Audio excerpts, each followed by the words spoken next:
there was this girl who wouldn't go and change with the girls in the change room. But when they finally made her, they saw birthmarks all over her body. She couldn't quite explain it. They'd always just been there. Now this is the best bit, right? And it goes like this. But both girl and boy were glad, 'cause one kid had worse than that. And then it goes like this. 'Cause then there was this boy whose parents made him come directly home right after school. And when they went to their church, they shook and looked all over the church floor. He couldn't quite explain it. They'd always just gone there. And then one last bit.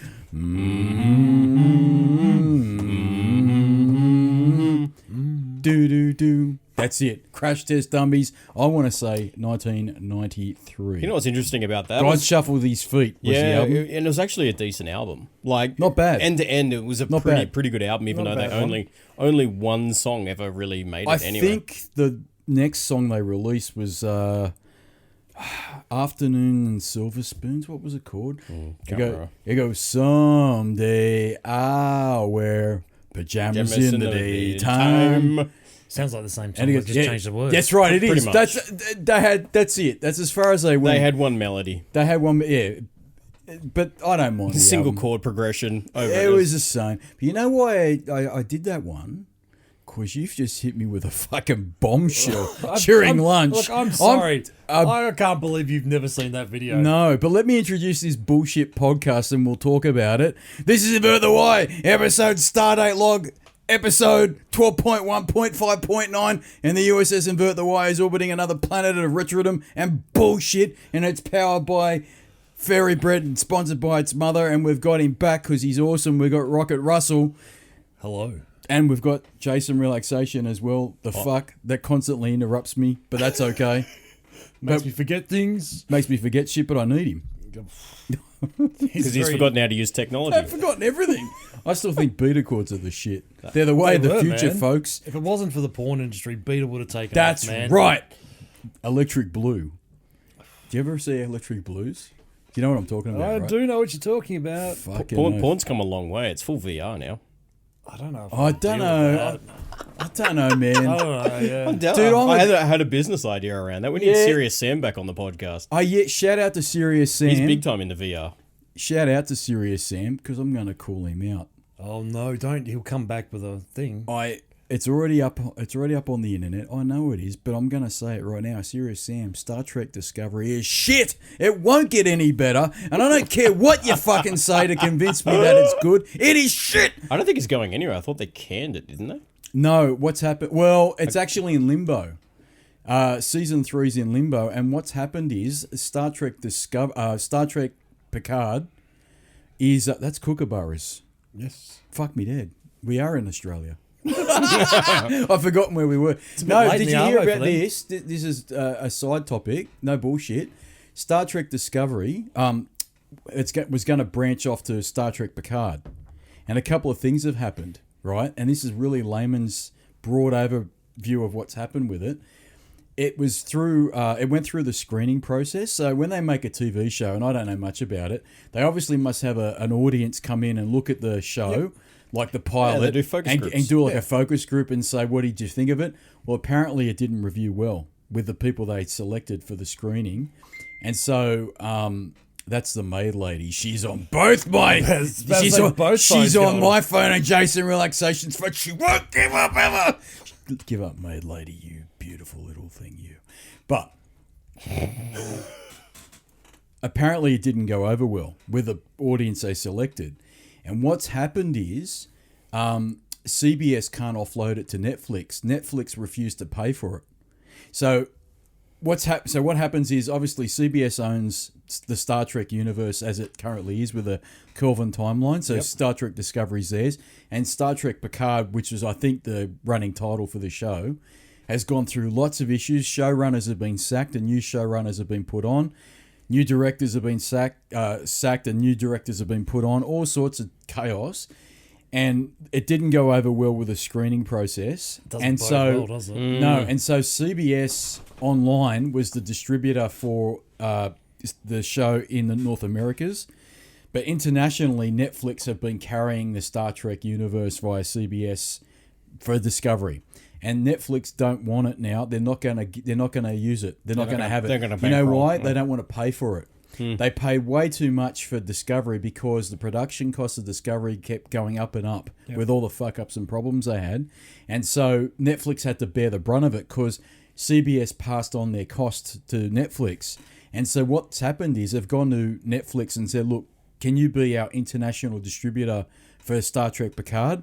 They've seen the screening process debacle. They've seen the initial, I don't know what they call it, screening reviews or whatever they call that process. The focus groups. The focus groups. They've heard that they're not going over well at all, and they don't want to bear the increased cost that they're going to have to pay to put it onto Netflix. So it won't be on Netflix So at this point. their formal response in the Australian way would have been, nah. Pretty much. Yeah, nah, mate. So Star Trek Picard is already in turmoil, right? It's already in turmoil, and it goes back to my point. And Serious Sam, I want you to get back on this fucking podcast and tell me why I should give a fuck about Star Trek in the modern world, because I just don't, right? I just don't care about it. I had a massive rant about it with Sassy Sahini, right? And shout out to her. I'm fucking done with it, and that proves it now. When I read that, this has only come up in the last week or two, by the way, this news, that poor old Patrick Stewart, it's not his fault apparently. Apparently the focus group or whatever you call these people that screen the pilot don't have a problem with Patrick Stewart and his acting. He's still got it. They have a problem with the setting, the characters, the way Picard's been thrown into this story.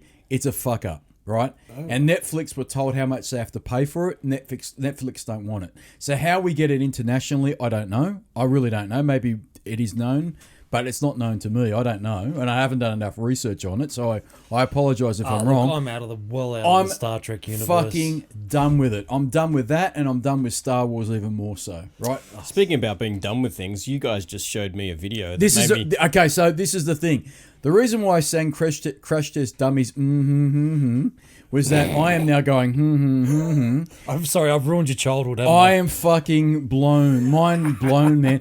You've just shown me a video about the reason why in The Karate Kid, Daniel LaRusso is the bully. Johnny is the hometown hero. The movie's around the wrong way. They've edited it so Johnny looks like the bad guy, but Johnny, he's the man. Leg sweeping Johnny. Oh, sweep the leg, Johnny. He's Why? a good guy. Explain. Because I've only just discovered it. You've researched this shit. I don't know much about it.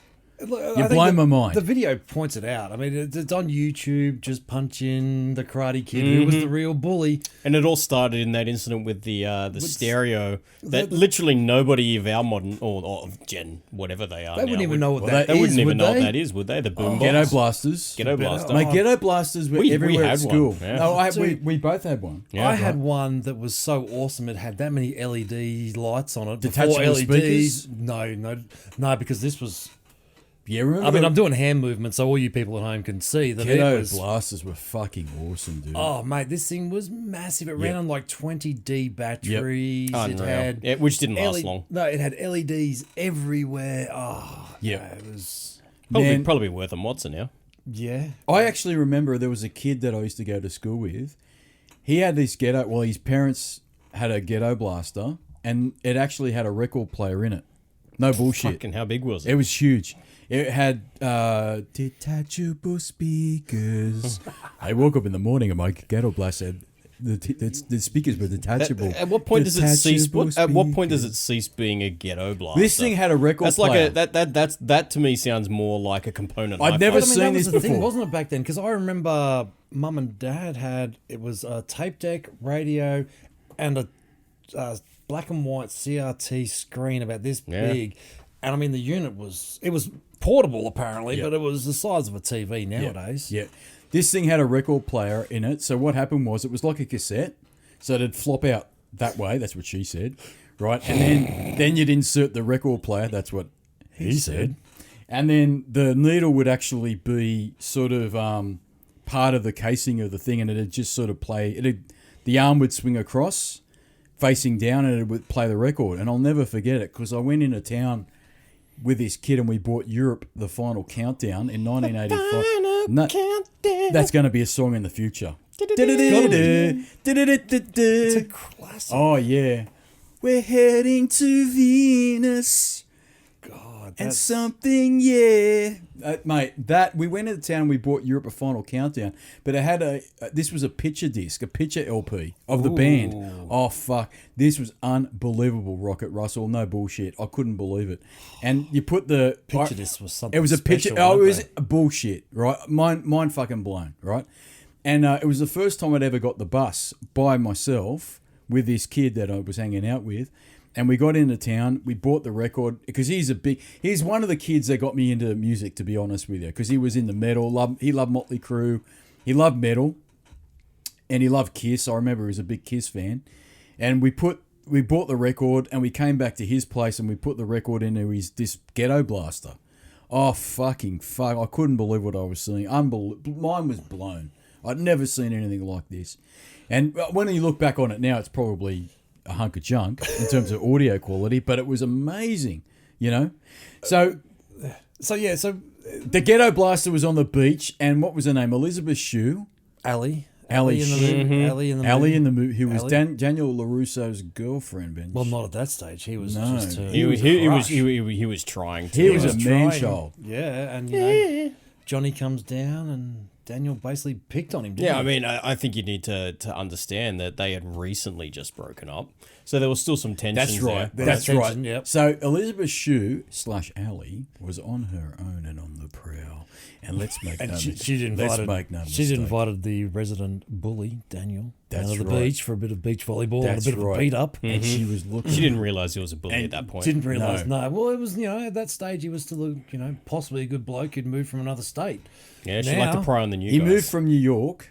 And I he, see that as a lot No, to say. no. mate. Was he New York? Yeah, he was a New Yorker. I'm Oh, no sure. wonder he was fucking pissed No, off. but he had the East Coast accent, and yeah. he moved to Reseda. Right, Because if you remember, they Oh, went wasn't he on. from Jersey? He was from Jersey. Jersey. yeah. Coffee. You want some coffee? You want some cream? Oh.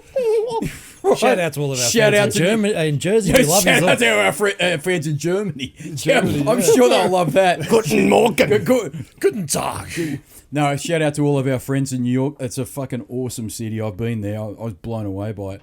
But he went from Jersey to LA, but he lived in Reseda. And remember, Ali, she was from a rich family. She was on the other side Right. of the tracks. That's right. So this is the other side of the track shit. Literally. Now, I got no idea what Reseda's like. I've never fucking been there. I couldn't tell you. Don't know much about You LA. could probably Google, is it a shithole? No, I'm not going to say shit because we've probably got major fans in LA. I don't think we fucking do. No, we don't. Shout anyway, out to all of our fans in LA. Shout out to LA. Shout out we to love the Disneyland. Is idea. it Los Angeles or is it way out of Los? No, it's in. Isn't it closer to Sacramento? No, I'm sure. I thought it was in the valley, man. Oh, it could be. I could be wrong. He says the valley. He says Okay. he's in the valley. But there's a he's couple in- of valleys, right? Well, You there's Orange County, which is like which is in the fancy. valley. Yeah. But that's a good part of the valley. Well, that's I think. all Fuck, I car don't know. shops, isn't it? I got no idea, man. mean, we probably 'cause- look like total dicks right Well, now. no, because I've Well, watched let's enough TV shows. ask That's someone where, from Orange County what their got- geographic skills are of Western Sydney. I guarantee they won't know either. They probably We don't even know where Western Sydney No, is. no, no, At least we where were one Sydney step is. up.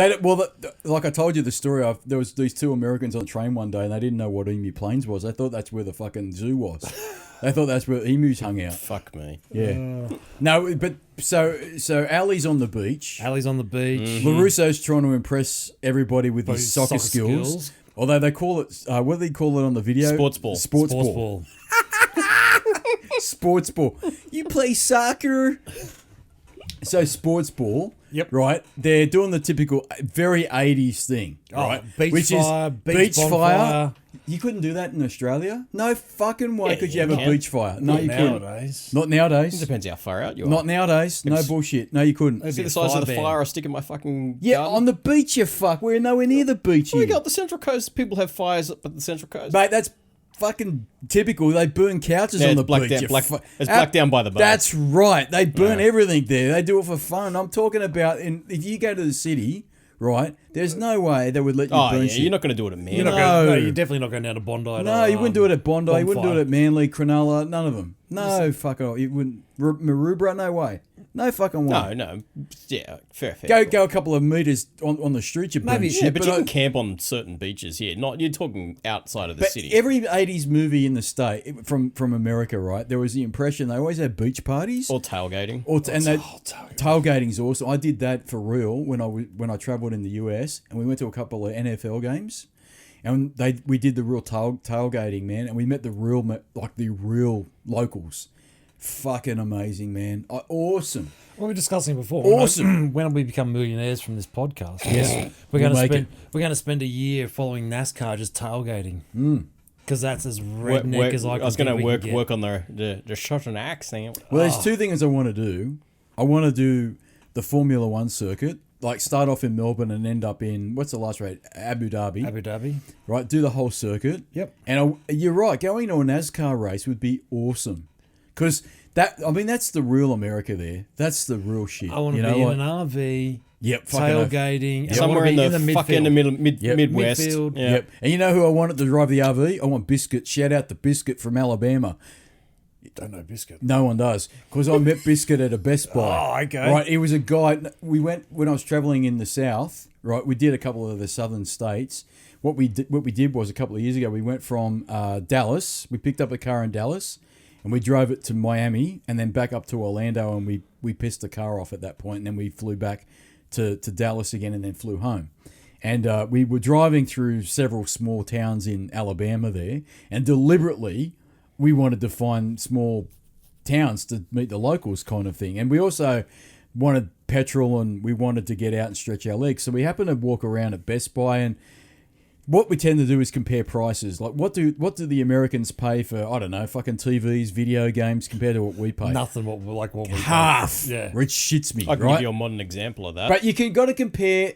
It's not fair too. You got to compare living standards, their hourly, their wage, right? Which And the is amount of people. and the I mean, amount of people, right? What the population of LA, Yeah. central Yeah. LA And is also- the population of Australia. And also, companies pass on their costs to transfer from the manufacturing source to here, right? But also, you're right. Economies of scale. They buy way more than we do of a certain product, and they then have discounts on that, and they pay fucking less. But they also pay less because fundamentally, the average wage is a lot less than our wage, right? But their standard of living is a lot less than ours. We have particularly in Sydney, a much higher standard of living. So you got to earn more to fucking live, right?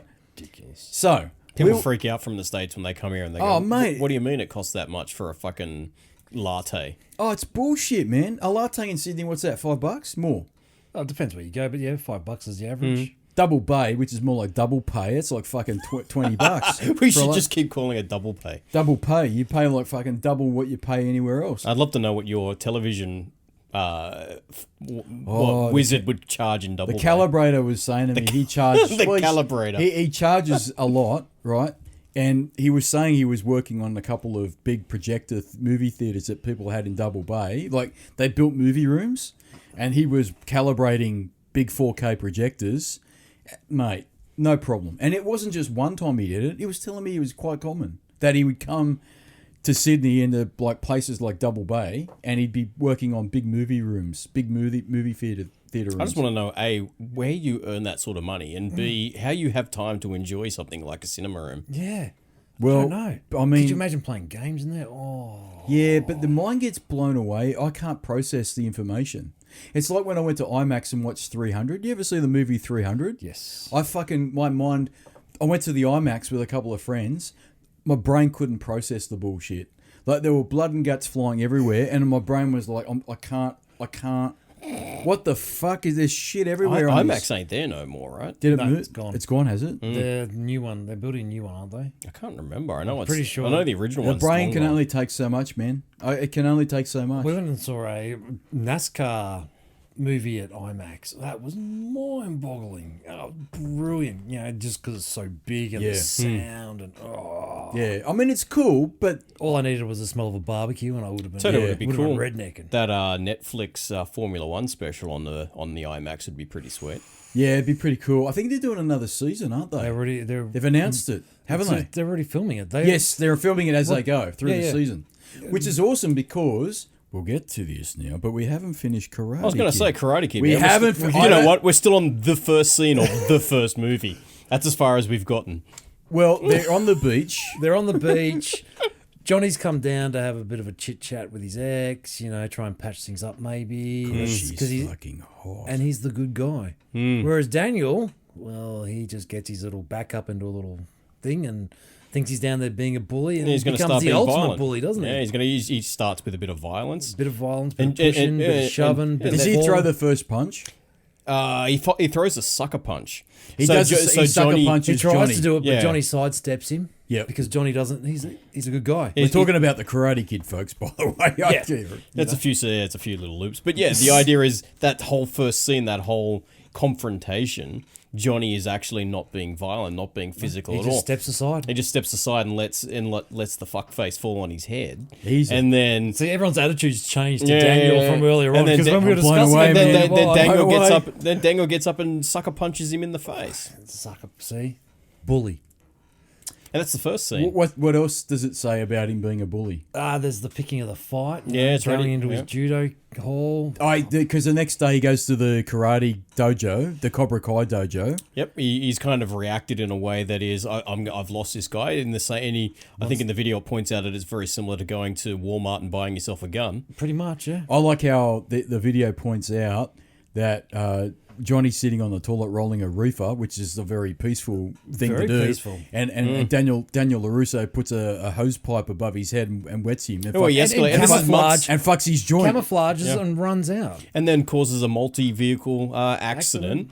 You know, he's fucking he's a loose cannon. And then goes rubs his face in it in the school. You know, you Yep. can't touch me. Nah, nah, nah. My favourite bit was when they finally get to the All Valley Championships, which I've got a T-shirt on, by the way. I fucking got one. No bullshit. No you? bullshit I have, yeah.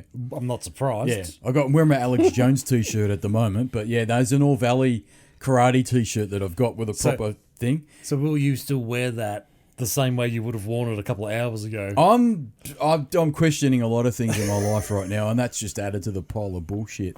But what I'm saying is, right, then they get to the championship. On that video, it Blood says sports. it's blood sport, and Daniel LaRusso uses Mr. Miyagi, who's a demon. he's a demon summoner. He summons the power of a demon, So and he can fixes Daniel LaRusso's injured leg.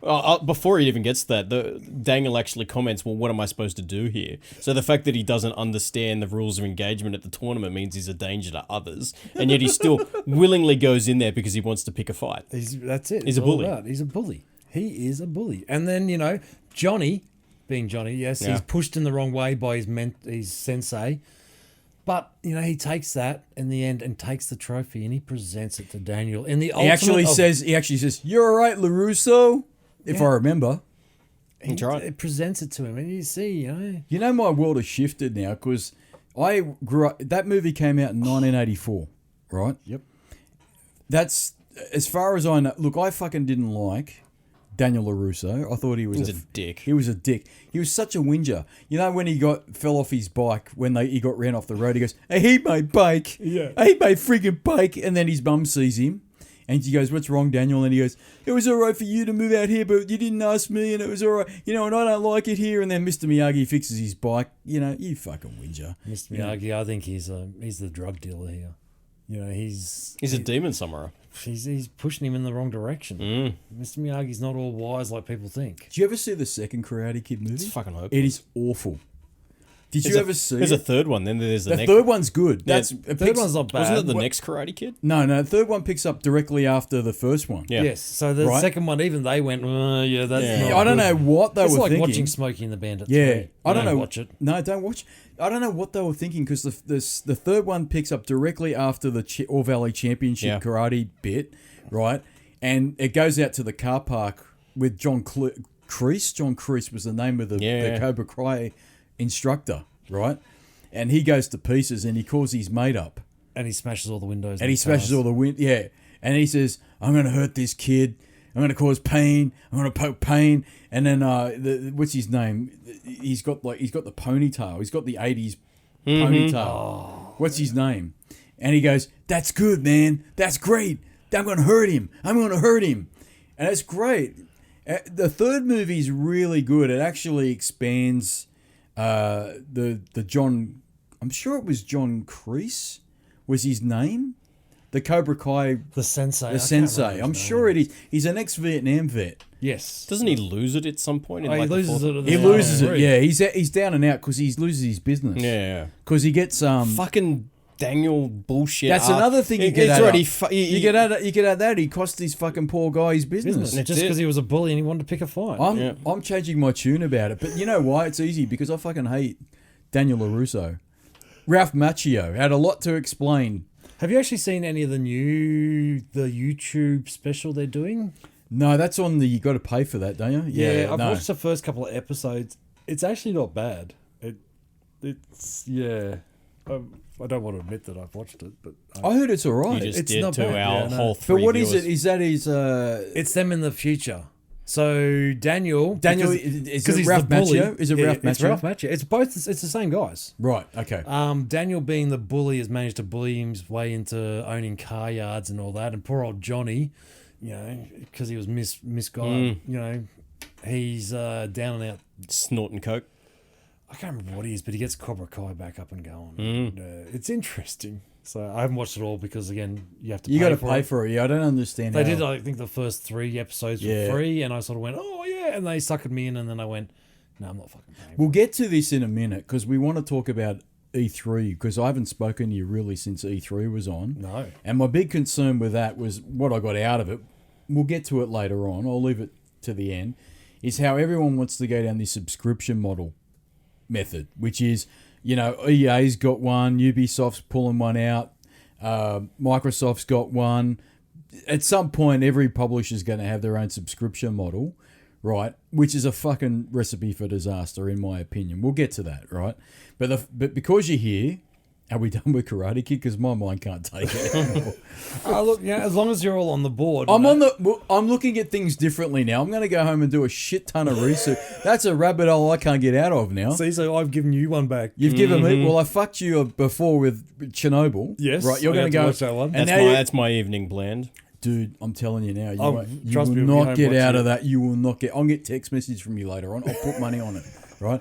But I'm going to do more research on why Daniel LaRusso is actually the evil character in the Karate Kid. And they've even carried it on into the YouTube thing. He's the bully. Ralph Macchio. Did he do anything else? He appeared in Entourage as a cameo, as himself, Jesus like a lot Christ. of actors did. He appeared as That was only 40 years later. no, he did appear as himself. He didn't really do much after that, did he? I'm not aware of him really appearing much. He was in There's a few people that's happened he to, did though. appear in a few little things. Made enough money from that movie, he doesn't give a fuck kind of thing. Yeah, and people are only just starting to wake up to the fact that he's a fucking bully. I'm going to put this into the IM, whatever you call it. Yeah, because for me, and Dano knows this, that one of my favourite shows of all time was Scrubs. I love that show. And Zach Banff was his name, the lead actor. Yep. Same thing. He only ever really did that. And then he went off and did a whole bunch of directing behind the scenes, and you never really saw him again. So I wouldn't be surprised if he's done the same thing. So he was Holy in, crap, he was- he's been in a lot he's of been in a lot of movies. movies. So let's go through it. The Karate Kid, Cobra Kai is what you're talking about with the new one. The Outsiders. I knew he was in The Outsiders. That's an adaptation from a book. Yeah, Crossroads. I remember him That's in Crossroads. right. And Tom Cruise was in that movie too, and so was Patrick Swayze, by the way. The Outsiders, 1983. The Crossroads in 1986. The Karate Kid Part 2, abysmal in 86. 89, Karate Kid Part 3. My Cousin Vinny, of course, that's what I was trying to think of because I saw that only the other day. My Cousin Vinny in 92, which was great because they had Joe Pesci in it. Fucking awesome movie. Dancing with the Stars, he must have appeared in that bullshit series in 2005. It's called Desperate for Money. This is Desperate for Money. Artie Lang's Beer League. That's a fucking cash grab right there. Up the Academy, don't know what that is. And this is one that's very pertinent because I've had quite a heavy lunch. Distant Thunder in 1988. Psych, the movie in 2017. So he hasn't really... So basically, after the 80s, nothing. No. Naked in New York, 93. 8 is Enough, which is the original TV series he was in. 77. In the 80s, these movies. 90s, yeah, not so Dude, he much. played a young kid in 8 is Enough in 1977 and 81. Too Much Sun in 1991. The Secret of Nim 2. Can't Be Heaven, 2000. Something Undead, 2009. A Little Game, 2014. He's way more famous than you, 2013. A Good Night to Die, 2003. Hitchcock, 2012. The Last Corona, that's a beer that you can drink at a bar, 2017. The Holiday Spin, 2012. Wax On, Fuck Off. That's no bullshit. 2010, Wax On, Fuck Off. So he's now taking the piss out of himself. Well, I'm looking at music. He's in a music video in 2007 by a band, No More Kings, and the song is Sweep the Leg. Yeah. Unreal. Oh, mate, he's been in heaps of stuff. Across Grace Alley, A Dog and Pony Show, The Ballad of Danko Jones, I Think Bad Thoughts, The Office Party. Did you say Danko Jones? Yeah, The Ballad of Danko Jones. Oh, that's actually music videos. Is it? Yeah, Had Enough. He was in 3 Danko Jones music videos. I've Had Enough. I Think Bad Thoughts. The Ballad of Danko Jones. Who the hell is Danko Jones? Popcorn Shrimp. King of the Underdogs. Journey Home, The Animals of Something. Had Enough. I've had enough of Ralph Macchio right at this point. And Dangerous Company. So he's been in quite a few little roles, but obviously Karate Kid was his biggest one. Unfucking believable. Every few years he decides to come out and get You've some more blown money. my mind. But I'll tell you what wasn't on there. He did appear on Entourage very briefly as himself. Maybe it was just one of those It was one of the... Because Entourage always had these actors just appear. I love that show so much. It was such a great show. I never watched it. Great show. I keep getting told I should have because have you watched Ballers? Yeah, I like it. Well, it's Ballers. by the same people. Yeah, that's what everyone says. So how can you watch Ballers and not watch Entourage? Don't. Yeah, Ballers is... If you like Ballers, watch Entourage. I think it's a lot funnier and it's quirkier. I like Entourage a lot more. Really dig Entourage. But we didn't come here to talk about Karate Kid. Are we done with Karate Kid? Well, I fucking love Karate Kid so much. When I first watched it. But any 80s movie around that period. 84, Gremlins. Mm-hmm. Right? Gremlins is another fucking... Classic Christmas movie. Classic. Yum, yum. What else? Last Starfighter. Oh, my fucking... We used to talk about it, you and I, The Last Starfighter. I've still got it on Blu-ray. I still pull it out every couple of Where months. did you get it? Because it's hard to find on I had Blu-ray. to bring it in from the States. Yeah, because I can't find it locally. That's bullshit. It's not available locally. I had to get it from the States. Oh, man. You got to come around and bring The Last Starfighter one day. We'll Mate, play we're it. discussing now next, yeah. Yeah. Oh, yeah. But we might eat a couple of gummy bears while we fucking watch. Okay. Oh, I've got some brownies at home. Oh, I'll bring them brownies, over as Gummy well. bears bouncing Yeah, here, we there, and might have everywhere. something to eat while we watch it. Well, I love that. That is in my top 5 movies. That's Oh, why I The had Last Stuff. Dude, I watched that so many times as a kid. I had it on fucking VHS. love I that wore out the VHS. Oh, Fucking hell. It's a great movie. It is. I reckon it's one of the most underrated space movies. Yeah. It's, you know. Oh, you know, it is absolutely one of the most underrated space movies, or I guess movies of that era. Because like that era, so if you're talking, I think Last Starfighter 83. was I'm so pulling much- that out of my ass. Maybe it's around 85. 83, 83, 84, I was thinking 85. 83, 84. I'm thinking 83. And I'm fucking guessing that. But I'm Last Googling. Starfighter is fucking awesome, man. And then you had the Goonies. I spoke about the Gremlins. I spoke about we spoke about Karate Kid. Last Starfighter. 84. Oh, fuck. There you go, that era. And that's before you go into the comedies like Caddy Shack and Tron, Porky's. the original Oh, the Tron. original Tron, 1982. Yep. 1982, the original Tron came out. That is no bullshit. You can look that up. I Fuck, know. looking at we it watched right that a now. lot. It was at 82? And yeah, 82. There you go. Tron was fucking awesome. I know it looks great. I know it sounds great, but the 2010 version of Tron, I don't like it. I don't Yet mind again, fucking Disney. Yet again. I don't mind it. We were discussing it earlier on. Me and my son have just watched it on the big screen. Well, not the big screen. It looks In awesome. 4K. I've watched it in years, and it does look good. It is an. It does look good, It man. just pops on a 4K well, screen. yeah, I'm sure it'll be in HDR and all that bullshit. It looks fucking awesome. I'm not gonna, and it sounds great too. I know it does. I think I might have that on Blu-ray, but not 4K Blu-ray. But I don't like it enough to go buy a 4K Blu-ray for it. No, I've got it on Blu-ray. That's Standard enough. Blu-ray, yeah. I mean, but And on the Xbox upscales at the 4K it does, anyway. yeah, So, yeah. But I do agree with you. It's great. But what my problem with Tron version 2 in 2010 is the fact that the aliens are here. Interdimensional aliens have contact Rocket Russell's phone. That was a classic beam me up moment. It is, man. I love my Back to the Future sound. So my problem with that movie is that I actually didn't like Jeff Bridges in it too much. Because he acted too much like the dude from The Big Lebowski. He did, Which is didn't an he? awesome movie released in 1998. That's no bullshit. You can look that one up as well, you fuck. There is so many great movies. But the 80s were awesome for movies, man. Awesome. And we won't get that again. We'll never get that bullshit again. Right, the comedies you'll never Not get like- again. And you mean what else? What was I've just bought it on recently on DVD on Blu-ray. The Wraith. I haven't seen that. Or maybe I have. Charlie Sheen. I don't It's know. one of the really bad movies. He I did, don't but know if I've seen it. I actually really liked it because When Lucky Lisa was here, we talked about The Dark Crystal. Don't know if you ever saw that. 1982, I've that seen came The out. Dark Crystal. Awesome. And I'll tell you something. Labyrinth And Never-Ending Story. Never-Ending Oh, Story. Never-Ending Story. Such an awesome fucking movie. The Never-Ending Story. Still stands up. None of these... This is what's so tragic about movies now. There's no creativity. No, all they are is superhero movies. Marvel movies or DC movies or something like this. I'm kind of done Does with that Marvel. picture ring any bells? No, I really don't think I've seen The It was Wraith. actually a really bad B-grade movie that Charlie Sheen was in. He must have been super young. What- Although then again, 1987, he came out 87, with what's you call it? He came out with Wall Street in 1987. yeah, so this was this must have been do one good movie, do a shit movie. Yeah, But it's a car movie, so yeah, I'll bring it. yeah, We'll watch. yeah, cool. But I want to. I'm telling you now, I want to watch Last Starfighter. Oh, dude, 'Cause- I'm more. Oh fuck! I have not seen that since. I'm going to say back in primary school, like in the 80s. That was a fucking awesome movie.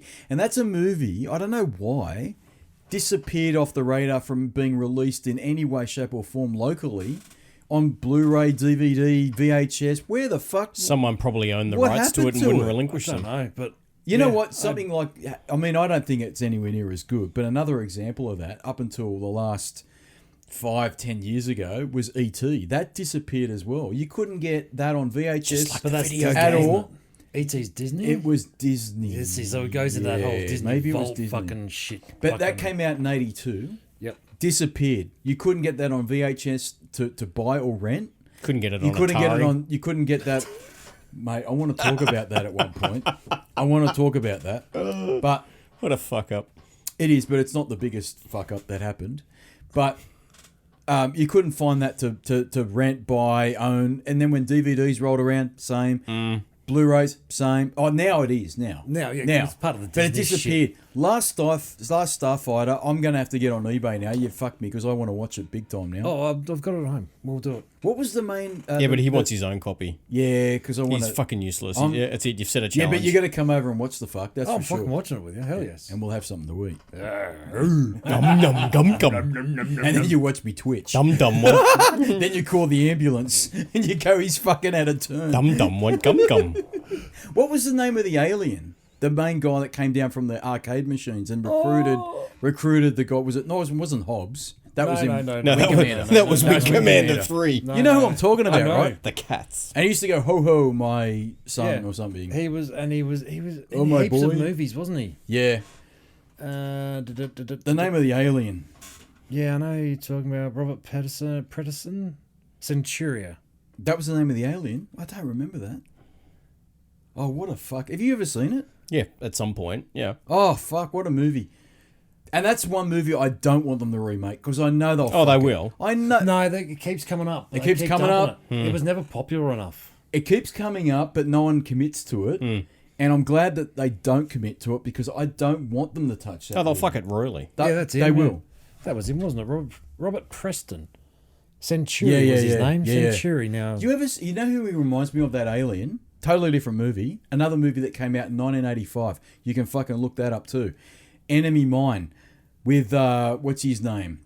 The actor. Enemy Mine, look it up and tell me the main actor. It's still made in.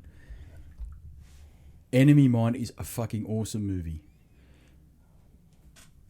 85. 85, yeah, I'm right. Lewis Gossett Jr. Lewis Gossett Jr. played the alien, but it was the main character. Dennis Quaid. Dennis Quaid, yes, that's who I'm thinking of. Dennis Quaid. So Dennis Quaid played. This is set in the future. Dennis Quaid gets captured or crash lands on a planet with an enemy race. The fish people. I remember the fish that. people. And the fish people were at war with humans for fucking decades, right? And the alien ends up having a baby, right? It gets fucked up and weird, right? He has a baby, and Dennis Quaid raises the child because he befriends the alien. Even at first they were absolute enemies. Befriends the alien. They become best friends after a while. The alien says that their race breeds. It doesn't matter if you're male or female. They just have babies. And he ends up raising the kid, right? Sounds like Death Stranding's plotline. Oh, it's fucking... Mate, I'm telling you now, it's complicated and they'll never, ever release a movie like that again. Have you ever seen it? It rings a bell. Enemy Mine is awesome. I'm going to double check it tonight, but awesome. It rings a bell. I'm giving you... I'm sorry, Mrs. Rocket Russell. You can ring my bell. There's so many rabbit holes this weekend. Mate, but that is an awesome movie. Well, that was officially 50 minutes of rabbit hole. Are you fucking serious? Kidding? We haven't even got into the subject yet. No. I love it. It's hilarious. Topic of the show. Topic of the show.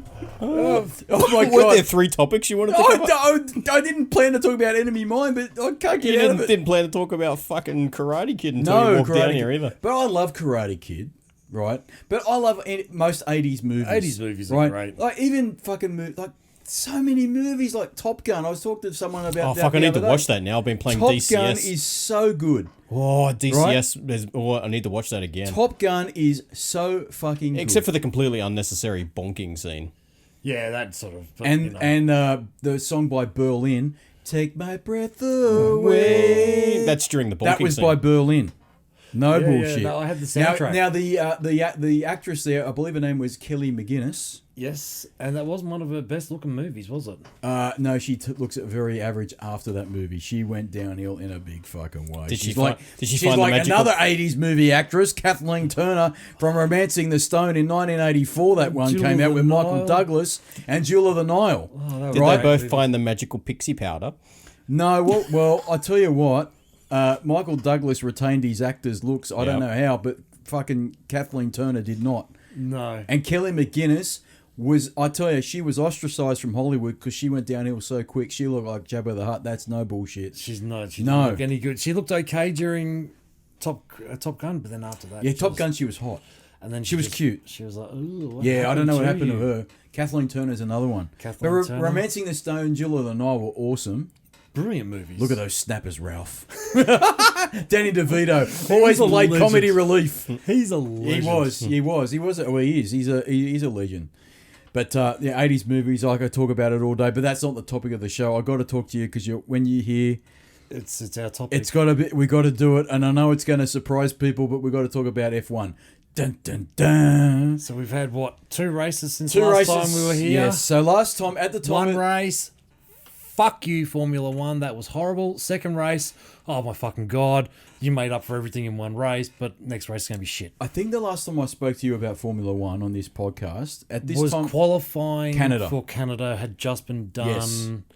And at the time of this recording, we've just had, a week ago, we had Austria. Austria, yep. The Austrian Grand Prix. So we've yet to have the British Grand Prix, so who knows what the hell's going to happen. And we last spoke about a roundup of drivers. I don't want to revisit that, except we did forget Haas. Yes. We forgot Haas, but all I've got to say about Haas is I think Grosjean's in the shitter. I think the whole team's in the shit. I mean, they're having real problems getting the car together for one lap. I'll tell you why Grosjean's in the shitter. I think Magnussen's showing him up a lot this year. K-Mag's doing a really good job with what he's got. But the reason why I say Grosjean's in the shitter is because he was a bit outspoken with the team when he binned it in the wall in Canada, and he was on the radio going, "This is the worst experience of my life. I want to get out of this car. Fuck this car, and I hate everything about it." And then Gunther Steiner, the team boss, got on the radio and said, "Well, you know what? It wasn't very nice for the mechanics to stay up all night and fix your car that you put in the wall." Not quote unquote, but basically that's what he said, right? It was what he said, pretty much. And I think he's at his limit, because if you add up all the shit that he did last year, everything he's saying this year about, and he's a whinger. Now even the commentators are saying that he's a whinger. He constantly whinges. So I actually think he's putting people offside. He's putting people offside. I actually think they'll get rid of him.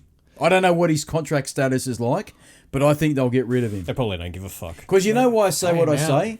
Silly season's upon us. Oh, silly season is well and truly here, and it's all hinging on one contract, isn't it? Verstappen. All the talk at the moment is he out of contract? I thought he was still in contract. He's in contract. But he's got a loophole. But no one's sure. There's definitely, what's his name? Makik Helmet. The Dr. Marco Helmet. Yes, he's come out and said there is a performance clause in his contract, but no one knows what it is. It's either, somebody was saying on one of the websites, they reckoned it was a points thing. If he wasn't in third place in points by summer break, which is what, 2 weeks? Yeah, well, they've got the British GP. Then after that, it'll be the Hungarian, I think. Am I right with that? Hungarian's usually the last race before the summer break. And then we got the summer break. Then we get the summer break. So the summer break won't occur until the end of August. Yep. So we've got at least another 2 races. Three races. So there were 2 rumours. One was he had to have a win before the summer break. So he's ticked that box, so that null and voids his performance clause. The other one was points. He had to be in third place, which I think there's no way he would have signed that. How can you predict that? I actually think... You can't, not with the motor they had. And when they signed his contract, you remember the contract wasn't signed... The contract was signed with a Renault motor and knowing they were having problems. Yeah. It wasn't signed with the Honda motor and the going forwards. You know, I actually think what the clause would be is race wins. It'd be... And so he's already got one, because... We discussed this. We don't want to revisit it too much, but he's been awesome this season, and... Just as we said it, he proved how awesome he is, even though I hate the guy. But winning the Austrian GP in the way that he did... He's a future talent. He's going to be a champion, man. I'm sorry. He's going to be the champion. And I don't know if he's going to be the champion at Red Bull. I don't know if they can give him what he needs to do that. But he's certainly going to... I think that race win may have put a seed of doubt in his mind whether or not to go or to stay. But I think if he was given an offer to go to Mercedes or Ferrari, he'd take it. Well, I think he would. That's the other rumour at the moment. The Bottas was meant to have his contract signed by now for next year. And it hasn't been, has it? It hasn't been signed, and Mercedes apparently have asked him to hold off until the end of summer break. I think I heard Toto Wolff say that they're not going to change their lineup.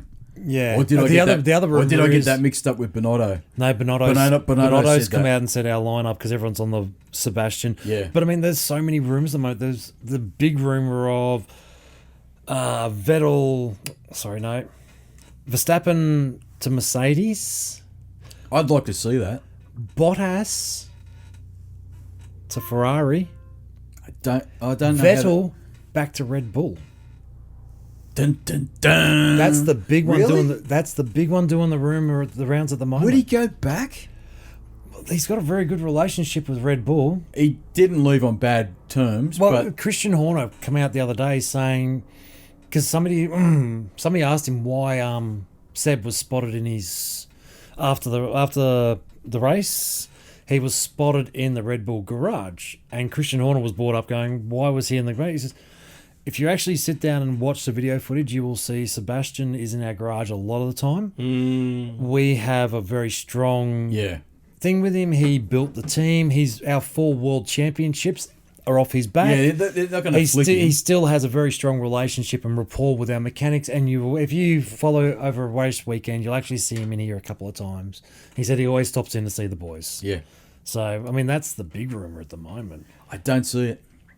I think, you know what, when we spoke last time, you kiboshed what I was thinking and what I'd heard was Vettel was kind of maybe exiting stage left. Yeah, that was the big rumour.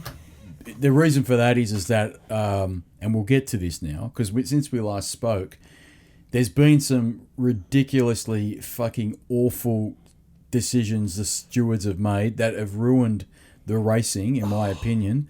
Canada was a debacle. Canada was a debacle, right? Fucking debacle. And so what we're getting at, for those that don't know, is that in the race for Canada, the Canadian GP, Vettel was leading the race pretty comfortably at one point, but then Hamilton was putting pressure on him. Yeah, I mean, he had pressure on him for a long time. He did, and he made a mistake. Vettel did make a mistake, and he went off the track at, I can't remember which turn it is, but he went off the track. 12, wasn't it? Through the chicane? I think so, yeah, through the chicane. And he went off, and Hamilton did cause him to make that mistake, which is putting pressure on him, which is cool.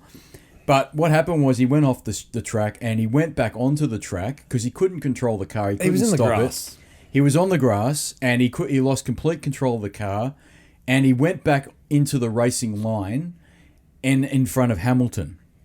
Now, Hamilton will be the first to admit, and I'm going to give credit where credit's due, he acted very professionally that weekend because he said, look, it was an incident. He didn't try and deliberately squeeze me, but I did have to back off because if I didn't back off, he was going to put me in the wall. What was the first voice you heard straight after that incident was Hamilton on the radio saying, that was a dangerous re-entry. I think that's instinct myself. Yeah. I think that's a natural instinct of a driver to say that.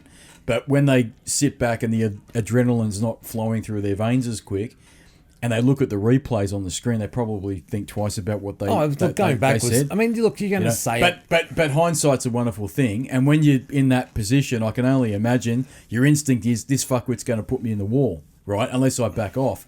And he had to significantly back off. But in the course of all of that, the stewards have deemed it as being an unsafe re-entry to the track, and they gave him a 5-second penalty, and that pushed him all the way back to third or fourth. I can't remember, third. Cost him the race victory. I love the fucking drama. I love how he got out of the car and he moved the position signs. Well, not only that, let's go back before then. So, I mean, the rules are the top three, parc fermé at the end. Yep. You go down to the end. You are one of the top three cars. You present your car here, which is considered a parc fermé, and then you do your stuff. Yep. He didn't do that, did he? No. He stopped at the start of the pit lane on purpose. He took it. He had a dummy stalled spit, man. the car. Yep. And had it rolled into parc fermé at the wrong end of the thing, and then just disappeared out into the thing. Do you know? I'm amazed he didn't cop shit for that. He did. Yeah, but did he get a reprimand or what did he get? Well, I mean, let's just. Did you watched it? He disappeared into the Ferrari transporters, and they talked to him and said to him, and then the FIA you need to go out. The FIA basically come in and said, you need to go out. You either get the hell out there or it's going to get serious. Yep. And that, I mean, then he did the sign switch, was just brilliant. That was, for the viewer, that was brilliant. But they say it's unprofessional, and they also say he probably should have copped a reprimand on that, but he didn't, because the damage was already done. But as a spectator, I fucking loved it, because I can't remember the last time, I've never seen that in 20 plus years of watching the shit, that he got out the front there and he moved the position signs and fucking threw a dummy spit and then waved to the crowd and gone, you know what, I should have been number one. Yeah. But that's what people want to see. But see how he had to barge his way through, because they all had him. They were surrounded him and they were ferrying him up to the podium, and he sort of made that little break through the little gap there to run over to the side. So that was brilliant. Yeah. And then as soon as he gets in there, it was like, where did you want me to go, mate? Yeah, where did you want me to go? And look, at the end of the day, I saw a lot of people do a lot of videos on it. My own thoughts initially were that was extremely harsh. Extremely harsh. And probably they should have let it slide. But they have to be consistent, because they've put themselves into a corner, these stewards. And what I mean by that is that every race up until this point, including the Canadian Grand Prix, they've given out pretty significant reprimands, or they've given out some kind of penalty for people that have done less. Yes. Right? So anyone exceeding track limits, and we'll get to our next little one in a minute, right, which really infuriated me.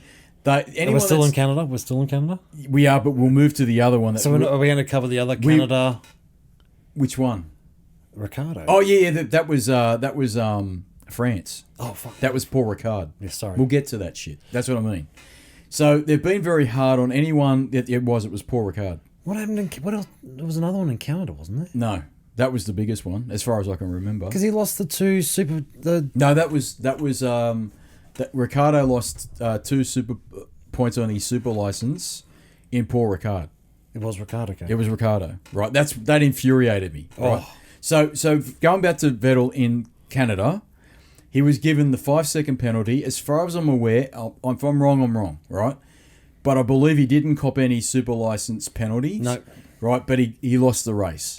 And the reason why he lost the race is, as far as the stewards are aware, it was deemed as an unsafe re-entry on the track, and they've been extremely vigilant on that this season. Now, what they've said is that I like Toto Wolff's response, particularly after in Canada and after that, where he said, I don't agree with it either.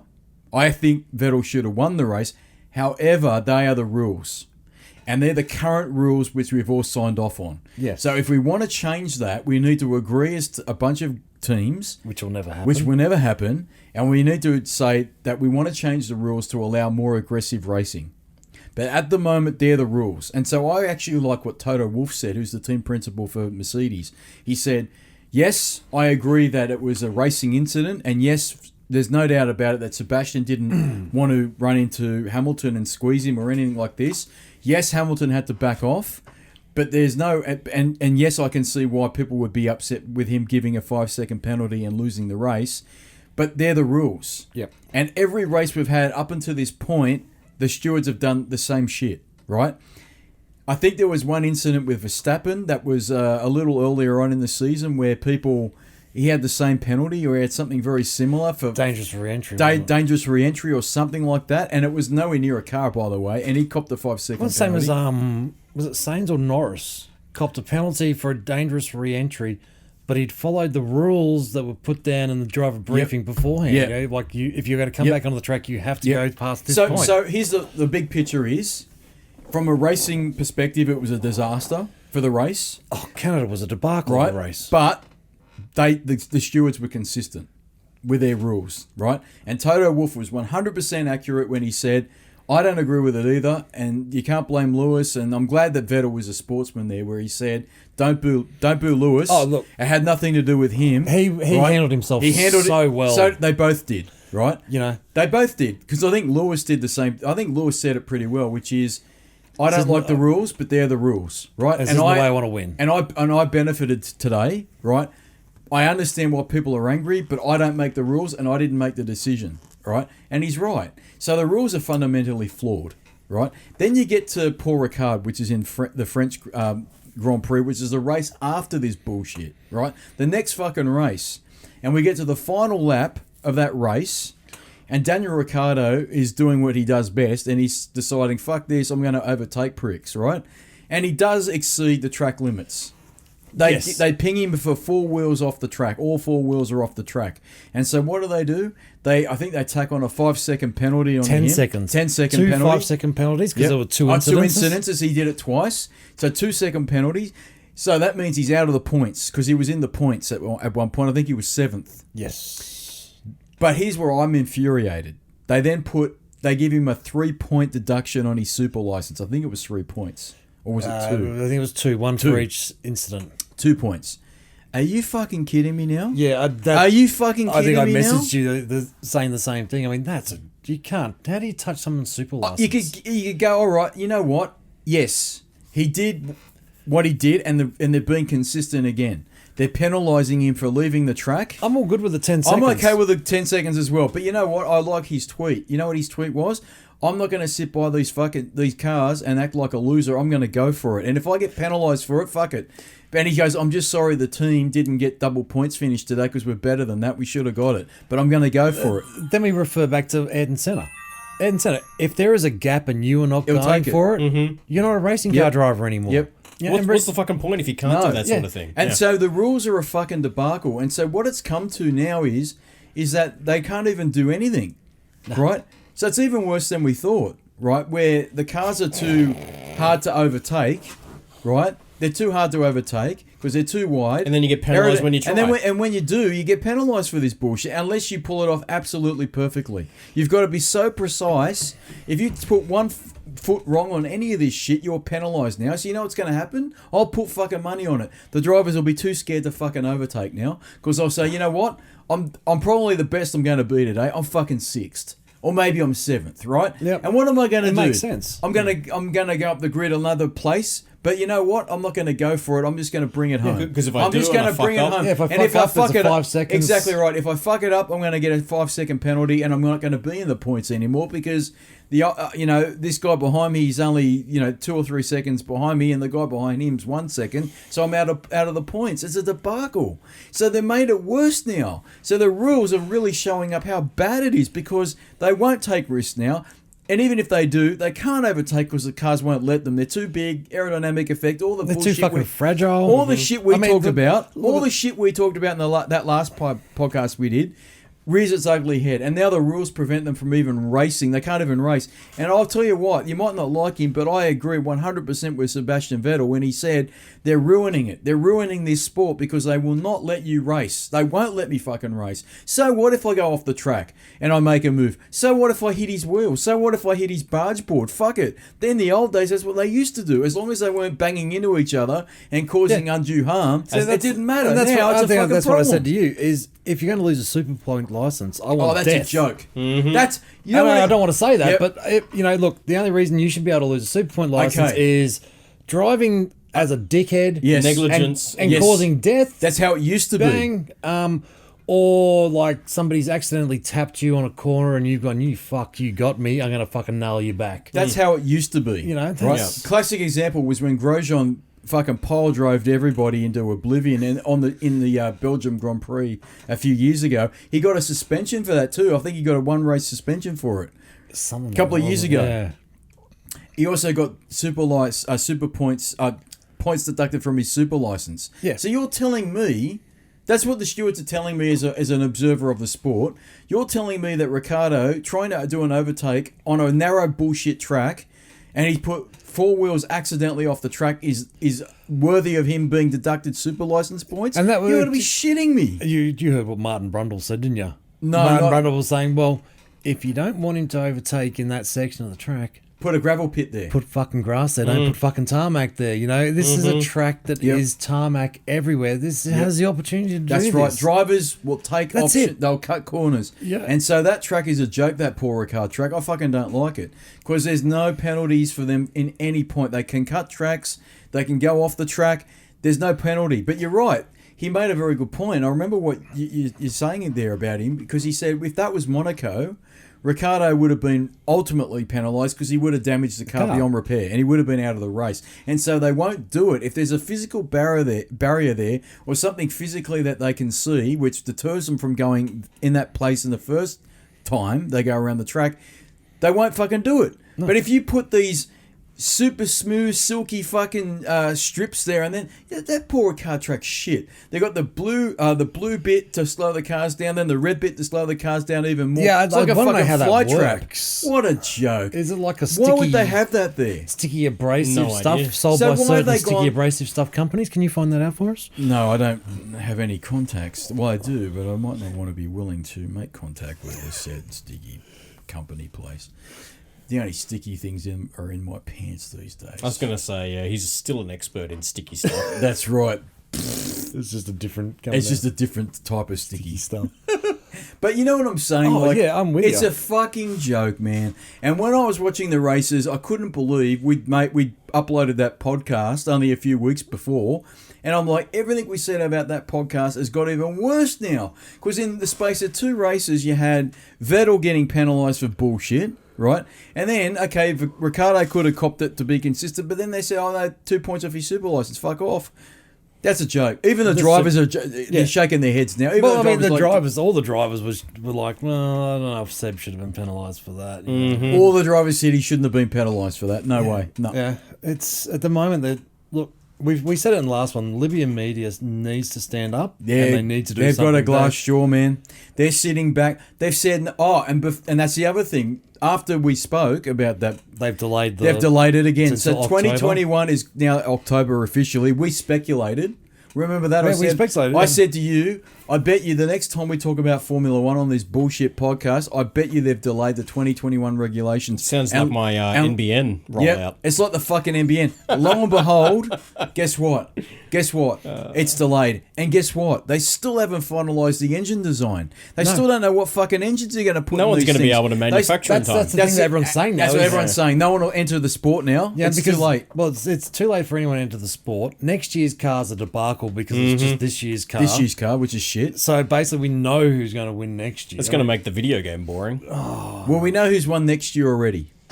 Yeah, Mercedes. Yeah. Right? We already know. Right? 2020. Whoever wins this year wins next year too. Yeah, because, the cars are fundamentally the same. They're the fucking same. There's no changes on the cars, as far as I'm aware. There might be some minor little changes, but the big changes were for this year, where they removed all the shit off the front wing. But I spoke to you about they took all the shit off the front wing and they moved it onto the barge. But you know what? Why don't they jump in now and go, listen, we can't agree on the 2021 regulations, but you know what? The problem, all the shit on the barge boards, get rid of that shit for next year. Fuck it off. And then maybe we'll have another bit of chance of getting some aerodynamic penalties reduced, because all that shit on the barge boards is causing half the problem. I watched, I think it was the 2004 Paul Ricard race. Yep. Mika Hakkinen, Michael Schumacher. What a fucking race. Would have been Magny Call back then. Magny Call, sorry. Magny Call, yeah. What a fucking race. Yeah. And you look at the cars and you think that is... The 2004s were a pretty car. They were pretty, yeah. They were. They were a pretty but car. But you know what? You back then you would have still been unhappy with them because they still have groove tyres on them, remember? So they were still a carryover from the big regulation change introduced in 1998, where they had narrow track cars, which they needed because the narrower the car, the easier in theory it was to overtake, as well as giving them less grip. But that was with one of the things, tyres. was watching overtakes, like Heaps Michael more. Schumacher coming out of a corner Heaps more. and accelerated up to the back of a car and overtook it, and it was like. There was no DRS, there was no flap panel opening. No. It was just. But have a look at the cars, how pretty they were. And they're complex, but they're so simplistic in their complex. Look at the front wing as well. See, this is my big complaint. They reduced on the regulations for 2019. They reduced down to 4 panes. They should have fucked it off to 2 panes.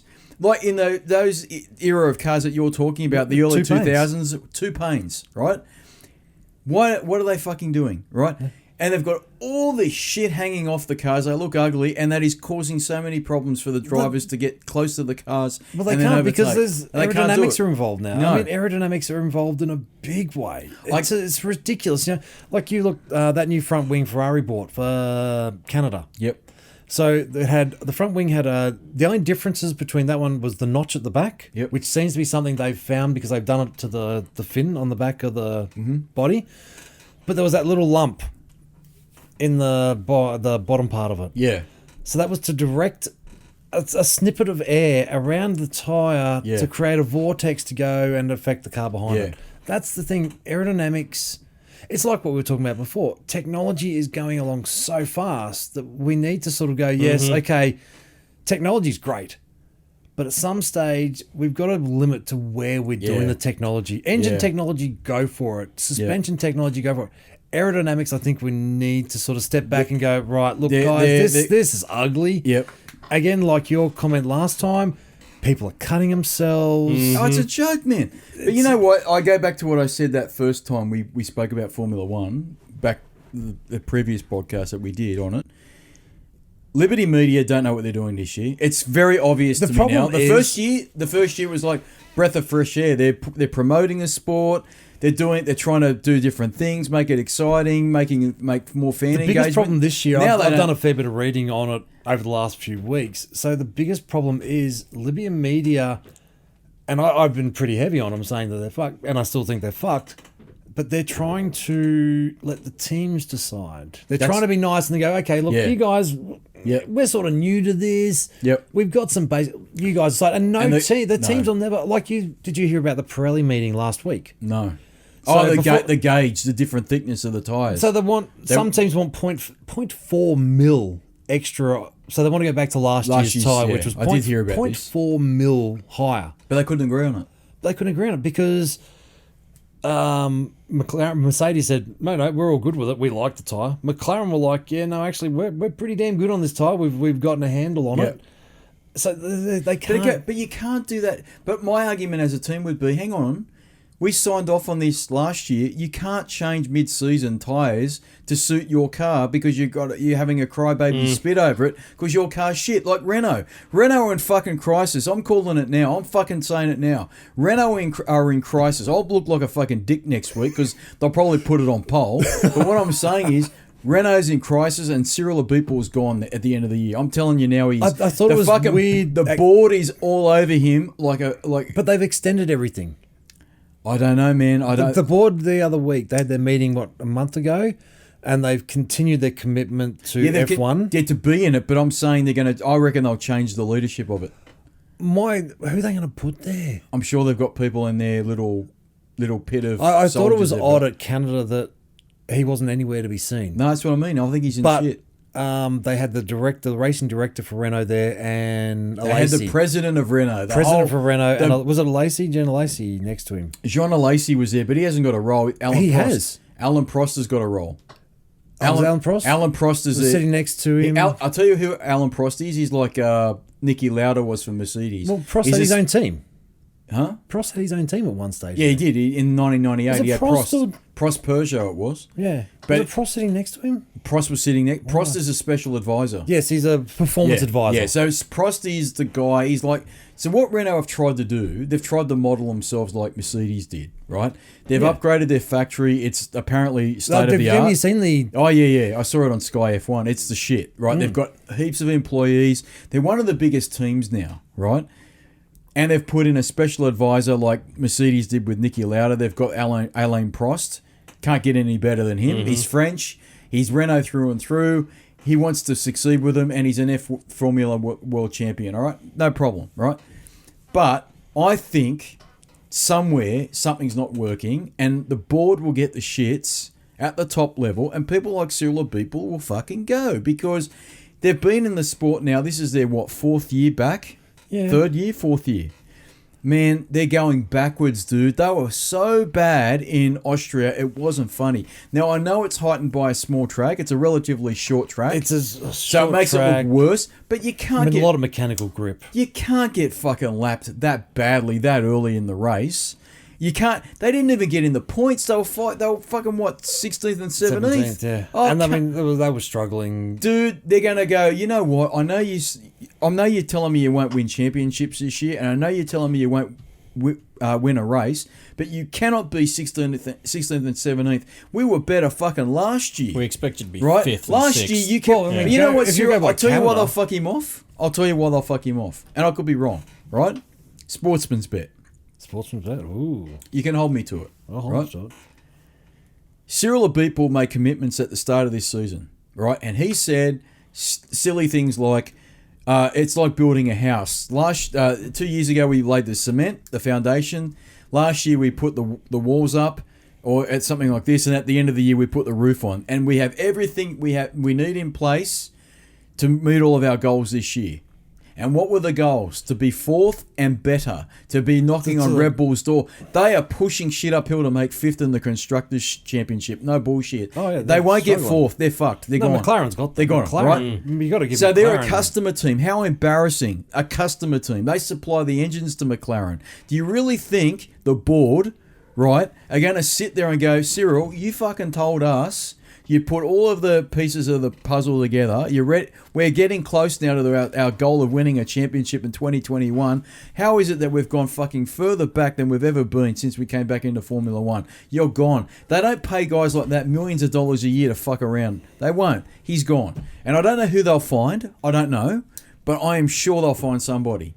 Right? Oh, got to. They're recruiting heaps of people, behind the scenes. I actually get the feeling this year, Renault are more powerful than they've ever been. They've got way more people hanging around and doing things, but it's not coming together, right? I think they've been blaming the power unit. I think they're starting to realise it's not the power unit, because the power unit is doing really well in McLaren. It's aerodynamic. Something in the aerodynamics is not right. They actually said at the start of the season, we think the power unit is the thing we've hit the targets with, and you're right. The McLaren is showing the power unit's really good. The chassis shit. Right? And so how do you fix that? Well, you really can't now. Unless you make a B-spec car, but you won't do that. You're right this year off. But you have to fix this year in order to be good for next year. That's right, the problem. because the regulation changes are not significant enough for next year to wipe the slate clean. They have to fix this problem, and they've got to fix it now. They're nearly halfway through the season. They're not going to fix it, man. But the biggest problem is they're fucked. They should be well and truly in development of 2021 cars. They're fucked, and they're not even. Yep. You know what? I was singing about that the other day. You know what? They're fucking around trying to get this car to be fourth. They can't get there. They're now sixth or fifth, right?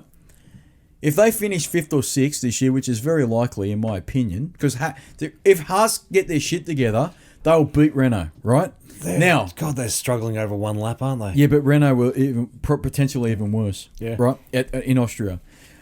If they can't get anywhere near their goal for this year, that means they won't get anywhere near the goal for next year. It's a compounding effect. Yeah. How are they going to find... They're not even like 0.3 off. They're fucking 1.5 seconds off. How are you going to find that when there's no significant regulation change? And we know for it's next not year? the driver. And it's not the No, drivers. we know he's because good. the drivers are awesome, right? And They reckon Nico's gone. I reckon he's gone too. They reckon he's out. Do you know how I know it? You know how did you hear who the suggestion is for his seat? Which will be... I don't know, but you can give me a wacky theory. There's a wacky theory that somebody who was a test driver for a three-pointed star team is currently quite bored. That's Ocon.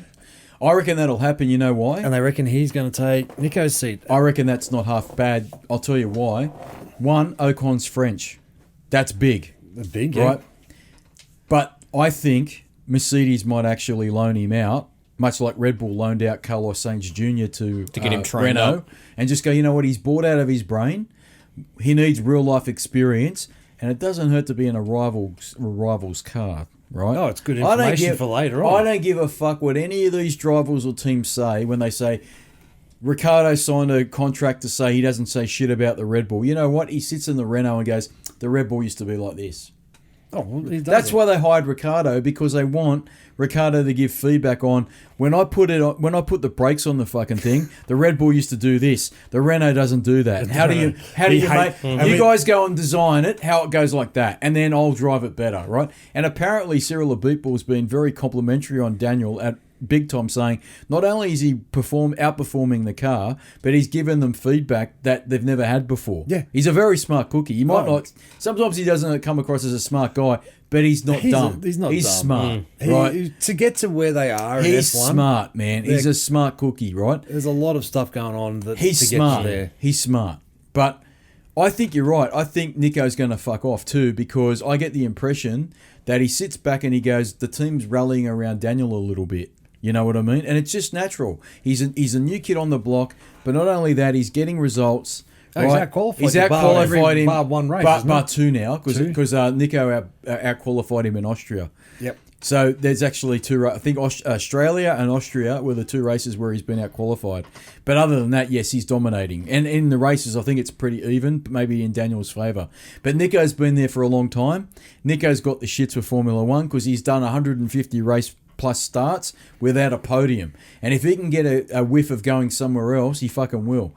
Where he goes to, I don't know. There's nowhere he's going to go. I don't believe the theory of him going to Red Bull. I think that's bullshit. I don't believe it. I think Red Bull, I still maintain Red Bull will get rid of Gasly. Because you know what will happen? I think it's already happened. I think Helmut Marko's gone up to young Pierre and said to him, listen, my friend, we need to have a talk, right? We're now up to like the midway point of the season or thereabouts. You're getting better, but if you look at the Austrian GP, you are fucking so far behind your teammate in the same car. He had not a bad day. No, he didn't have a bad day, but when your teammate, I know he's Verstappen and he's awesome, but he wasn't fucking anywhere near him. He finished, what, 7th? 6th? 7th? Yeah. right? Come on, man. If he had to finish 4th or maybe something like this, okay, cool. That's Verstappen. Verstappen's been in the team a lot longer. Verstappen's a freak of nature. He really is, man. Oh, he's I hate brilliant. saying it, but he's brilliant, right? The way he wrestled that car. That's right. Gasly's got nothing on him. Even if Gasly had have finished 4th, 5th, something closer, maybe then they wouldn't have had the conversation. But I'm telling you, they've had the conversation with him. Oh, yeah, for sure. I think he's in the shit. I still stand by that. But I don't know who they replace him with. My pick would be put Albon in the car. That's what I'd do. Because I think Albon's been fantastic for Toro Rosso. That's who I'd put in the car. If I was Helmut Marko, I wouldn't be going outside. Why would I go outside? The only problem is you haven't got anyone to backfill Toro Rosso. You know what I was thinking the other day while we're fucking ranting about shit? Red Bull fucking made 2 big errors last year. The first one is they let Daniel Ricciardo go. Yep. But Daniel would have gone anyway. But they also fucked up Carlos Sainz Jr. because they let him go to Renault. And then they dissolved the relationship they've got with Renault with the Honda engines that they've got now. And then they let Carlos Sainz Jr. go to fucking McLaren. He's never coming back now. No, not from McLaren. No. Way, they're on the up. They're on the up. They're brilliant. But you'd rather have now, if you look at it right now, your driver lineup would be Verstappen and Carlos Sainz Jr. in the Red Bull senior team. And you'd say, I know it's volatile, but you'd say to both of them, listen here, you fucks. You're paid to do a job. And I don't care. Fuck personality. You're doing a job, right? You're the 2 best driver that Red Bull have at the moment. You need to sort it out. I don't know how you do it, but you need to grow up, both of you, right? And that's Christian Horner's fucking fault. He should have grown a set and gone, I want Carlos in the senior team, and Verstappen, you've just got to fucking deal with it. I'm sorry, but they let him go, man. They let him go to Renault, but you know they loaned him to Renault. They loaned him.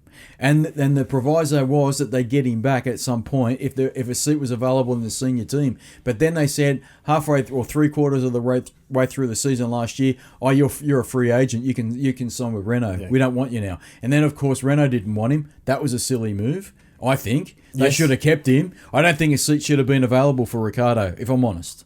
Not at Renault. No. They should have kept Carlos Sainz Jr. and Nico Hülkenberg, and I think they would have been better off. Because now Hülkenberg's gone. I don't know where he's going to. Don't know. That's the thing. I reckon he might fuck off in Formula One total, period. He might go to DTM or something? DTM, yeah. I reckon he'll fuck off. Because he sounds like a guy that's just had enough. He doesn't sound like anyone who's in love with Formula One at the moment. No, he sounds like he's just had enough. Yeah. I think he's just... Well, wouldn't you be? 150 race plus starts, no podiums to speak of. You're not even on the radar. You're not even of the near big... it. You're getting further away. You're not on the radar of any of the big teams. He's signed to Renault. I think this is his 3rd season, is it not? Or 2nd? 3rd, isn't it? I thought it was 3rd. So he's now been in this fucking team for 3 years, right? And the idea was he left Force India when it was Force India. He went to Renault. He should never have left Force India. I don't think he had a choice. But I don't think he had a choice. Well, I'll tell you what. I'll tell you something now. If he had been at Force India when it became Racing Point, he would have lost because Lance Stroll would have walked in and Sergio Perez would have won that battle because Sergio brings money in, right? That I don't think Nico does. So at the end of the day, I think it was the right move for him. But I could see why he wanted to do it. Why wouldn't you do it? He's a works manufacturing team supposedly on the up. On the up, yep. Let's sign with them and I'll be better off. But now three seasons into the fucking thing, they're even worse. They're worse. They're in crisis. They're in fucking crisis. And I'm going to put money on it with a fallout head falling down. I'm going to put money on it that Cyril's gone. I've been saying it to you for months. You have been. And I know I'll probably be wrong. And you know what? The next race will come, which is what the British GP. And you know what? They'll put it on fucking pole, and they'll get their first race victories, and they'll be on the podium. And they'll be on, and that'll be no, Suzuka's where Honda's coming up with a new motor, isn't it? I don't know. Seems fortuitous with the Japanese Grand Prix. That's a long way off, though. It's the new motor. But it's a long way off. It is, but that's when their new motor's apparently going to get sent out. Is it? That's a long way off, though. Well, they've just given them an update. Yeah, they're giving them an update, yeah. But that's a long way off from now to the Japanese GP. But I can see them doing it because they want to do well in front of their home crowd. Oh, yeah. As you know, everyone does. Yeah. But look, I think they're in fucking crisis, man, and I don't know. I think Formula One at the moment is in crisis. I think it Well, really, even though, you know what, everyone says, oh, I love how the commentators go, you know what, fuck, can I tell you something else? Now I am going to whinge and rant in the last 2 seconds that we got of this bullshit podcast. How long we call this bullshit for? Hour and 27 All right, minutes. we'll keep going for a little bit. Just a little bit. Well, the first half an hour was, 45, 50 minutes was on Karate Kid. Yeah, but Karate Kid's awesome. Wax on. he's a fucking Wax bully. off. Fucking bully. You know what? You've changed my view on the world. Let me change your view on this little world.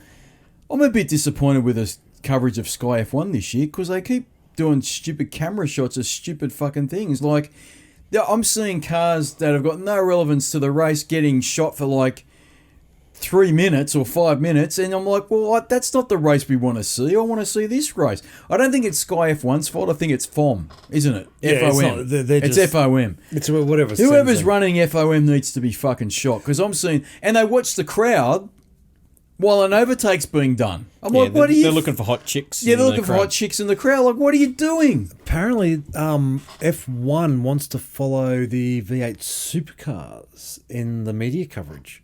What does that mean? So, media coverage for F1 is not done by F1, if you know what I mean. Yeah. It's done by a media company, comes in, does all the video. Within V8 supercars, all video footage is done by V8 supercars. They're V8 supercars employees on the cameras. Yep. They send out the feed. They do all the feed. They do everything. You just...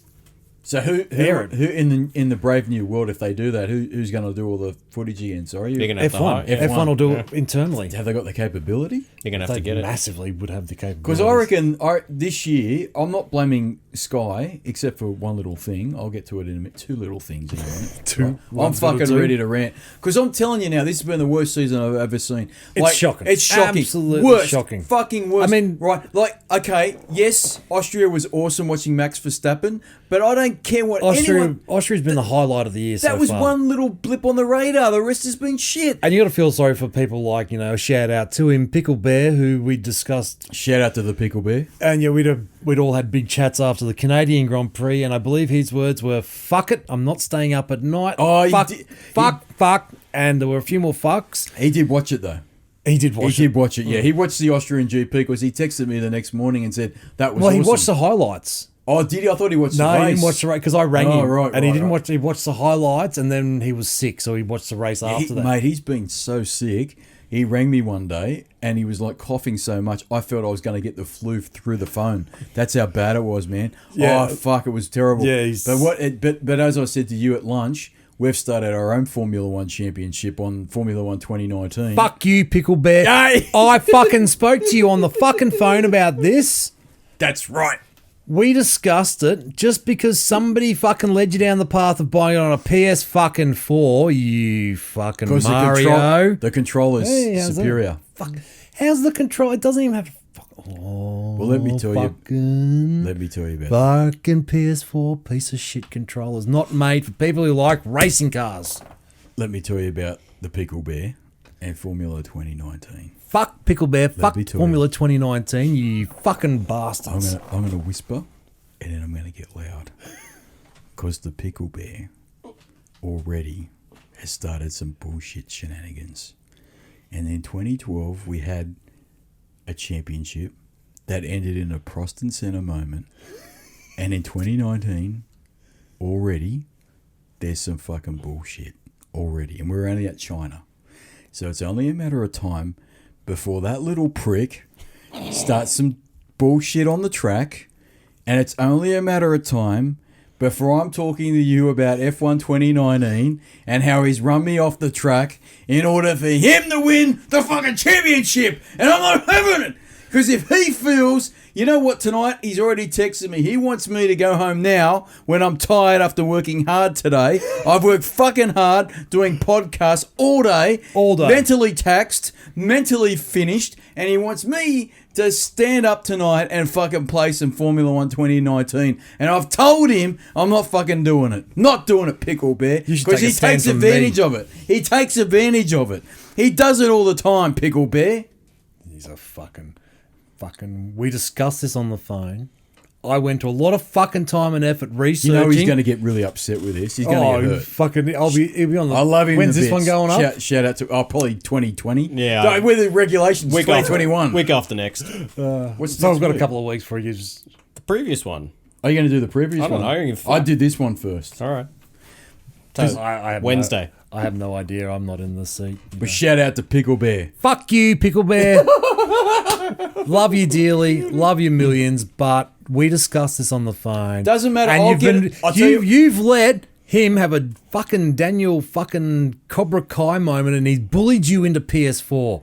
I did a better bullying job. You should have bought the Xbox. What's even better is you bullied him into buying an Xbox, and then you turn around and you fucking make him play a game on a PlayStation. Do you know how upset he is? Because he goes, oh, but I want to play it on Xbox because I never play anything on my Xbox. I go, no, I want to play it on PS4. Fuck it, I want the trophies. Doesn't Danielle always... I see him on the Xbox. He's playing Forza Horizon 4, which is Danielle.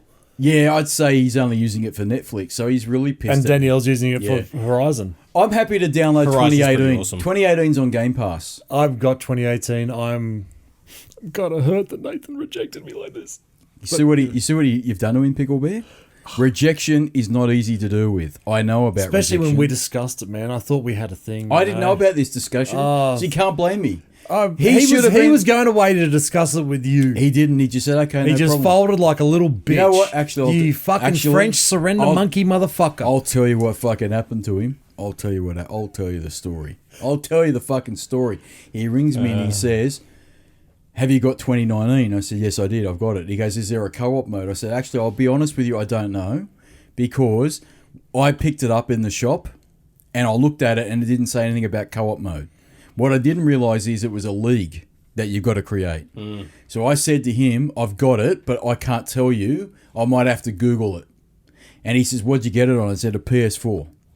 He goes, "Oh, I can't open Xbox One." I said, "Well, mate, I got it on PS4. So he would have been going Xbox One because he would have just got off the phone to me and I would have been saying, "Yeah, man, get it. Let's do it. Let's do it." Yeah, but then he's done his own research and he's gone, "Oh, actually, it's a league. We can play it." I went, "Oh, cool. I said, "I'm not going to buy another one, right?" And he goes, "All right, I'll buy a PS4. There you go. So, you know what this is? Deception after deception and fucking smoke and mirrors, man. Deception and intrigue and all sorts of bullshit.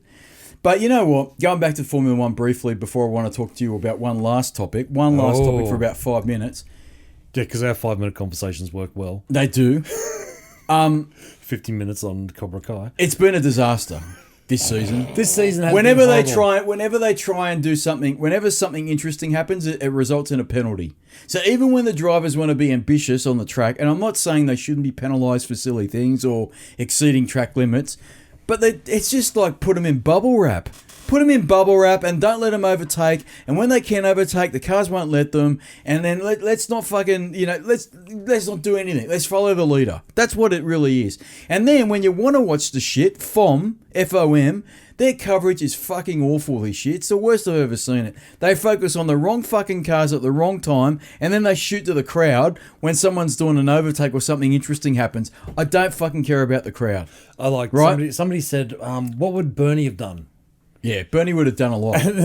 They quite simply just says he would have dragged them by the hair. Yeah, he would have. And just told them what was happening. Yeah. He wouldn't have given them the options. Look, the problem with Bernie was it was a bit it was a dictatorship. It was a dictatorship. Formula One needs to be a dictatorship. Well, it doesn't. It doesn't. The reality is the FIA is responsible for the rules. Yes. But the teams should not be allowed to make those rules up and then go to the FIA and say, "Here's what we want to do, and unless you let us do this, we won't be part of your competition." And the FIA should really be big enough and ugly enough and have the balls to say, "No, it's our competition. It's not your competition, you're teams. Just here.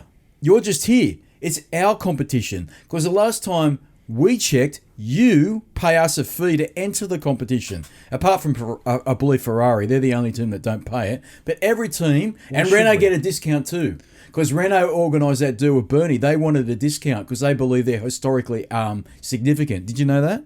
Do you know Renault get a discount on that? Shouldn't Mercedes also be historically significant? No, they were out of it for a long time. They were out of it but for in a terms long of time. racing. No, it doesn't matter. No, Renault have been in it longer. A lot longer. Mercedes, I mean, they talk up. Look, don't get me wrong, Mercedes are a great team. But you got to remember, they haven't been around since the when was the accident? They had the accident. 54? The accident. Yeah, they killed people in the crowd and they pulled and that out. wasn't even Formula One. That was the early Le Mans. Yeah. So they pulled out of the. Coming back into a F1 wheel went into the crowd and killed people, and they were so upset by it. There was they a whole pulled out. car. Was it the whole car or a wheel? I thought Wheel a wheel and car. A Okay. whole lot. Killed massive amounts Yeah. of people. Which is probably, maybe two. But Yeah. It killed No, it was a lot of people It died. was a few, and they pulled out of all motorsports worldwide. Everything. They pulled out. And it's only when do they come back? I want to say it was 7 years ago. So Braun was 2010? 9. Braun was 2009, but 2010 they became Mercedes. Yes, so There was only one season. That's in Formula One though, because Jenson Button. He was 2009 world champ. He was, so it was 2010. Yeah. They took it. So they became Mercedes in 2010. And that's when Shuey, 2010, 11, 12. Yep. Okay, cool. Thank you. Yep. I'm back now. Yep. So at the end of the day, it's a debacle. I don't know what's going to happen with it. I think it'll be the same when I speak to you again. Maybe they'll turn it around. But long story short, my prediction right now before the silly season, right now I'm pulling it out of my ass because I don't know. I think Hulkenberg will go, and I think fucking Cyril Abiteboul is going to go too. I don't think you can be there that long and make those amount of promises and live to tell the tale. I don't think you can. I really don't. So I wonder who's going to... I wonder. I don't know. No, look, I'm I thinking... reckon they'll hire someone from outside. You heard Paddy Lowe's gone too, haven't you? He's going to Williams. No, Paddy Lowe's gone. He went to Williams and he's left. Yes, he has. He fucking resigned. No bullshit. Since I spoke to you. Look at him go. He's on the iPad. I know more than Rocket Russell does about F1. No, because it's right here. Paddy Lowe's gone, mate. Paddy Lowe's gone. Hang on, just I saw it like we're still fine for time. Oh no, I was thinking Patrick Fry. Sorry. No, you think Fry's going to Williams. So he's leaving McLaren's and going. Okay, so Paddy Lowe, I think, was technical director. Yes, he's gone from Williams. It's been a debacle since he went. I don't know why he went to Williams. I don't know why. Who would make that decision? Well, he went from Mercedes to Williams, and it was a disaster. Who would do that? I don't know. I think Patrick Head's gone fuck off. You've killed us. Right? And so he's gone now. I wouldn't be surprised. I'm going to pull it out of my ass. My next boy. I think he goes to Renault.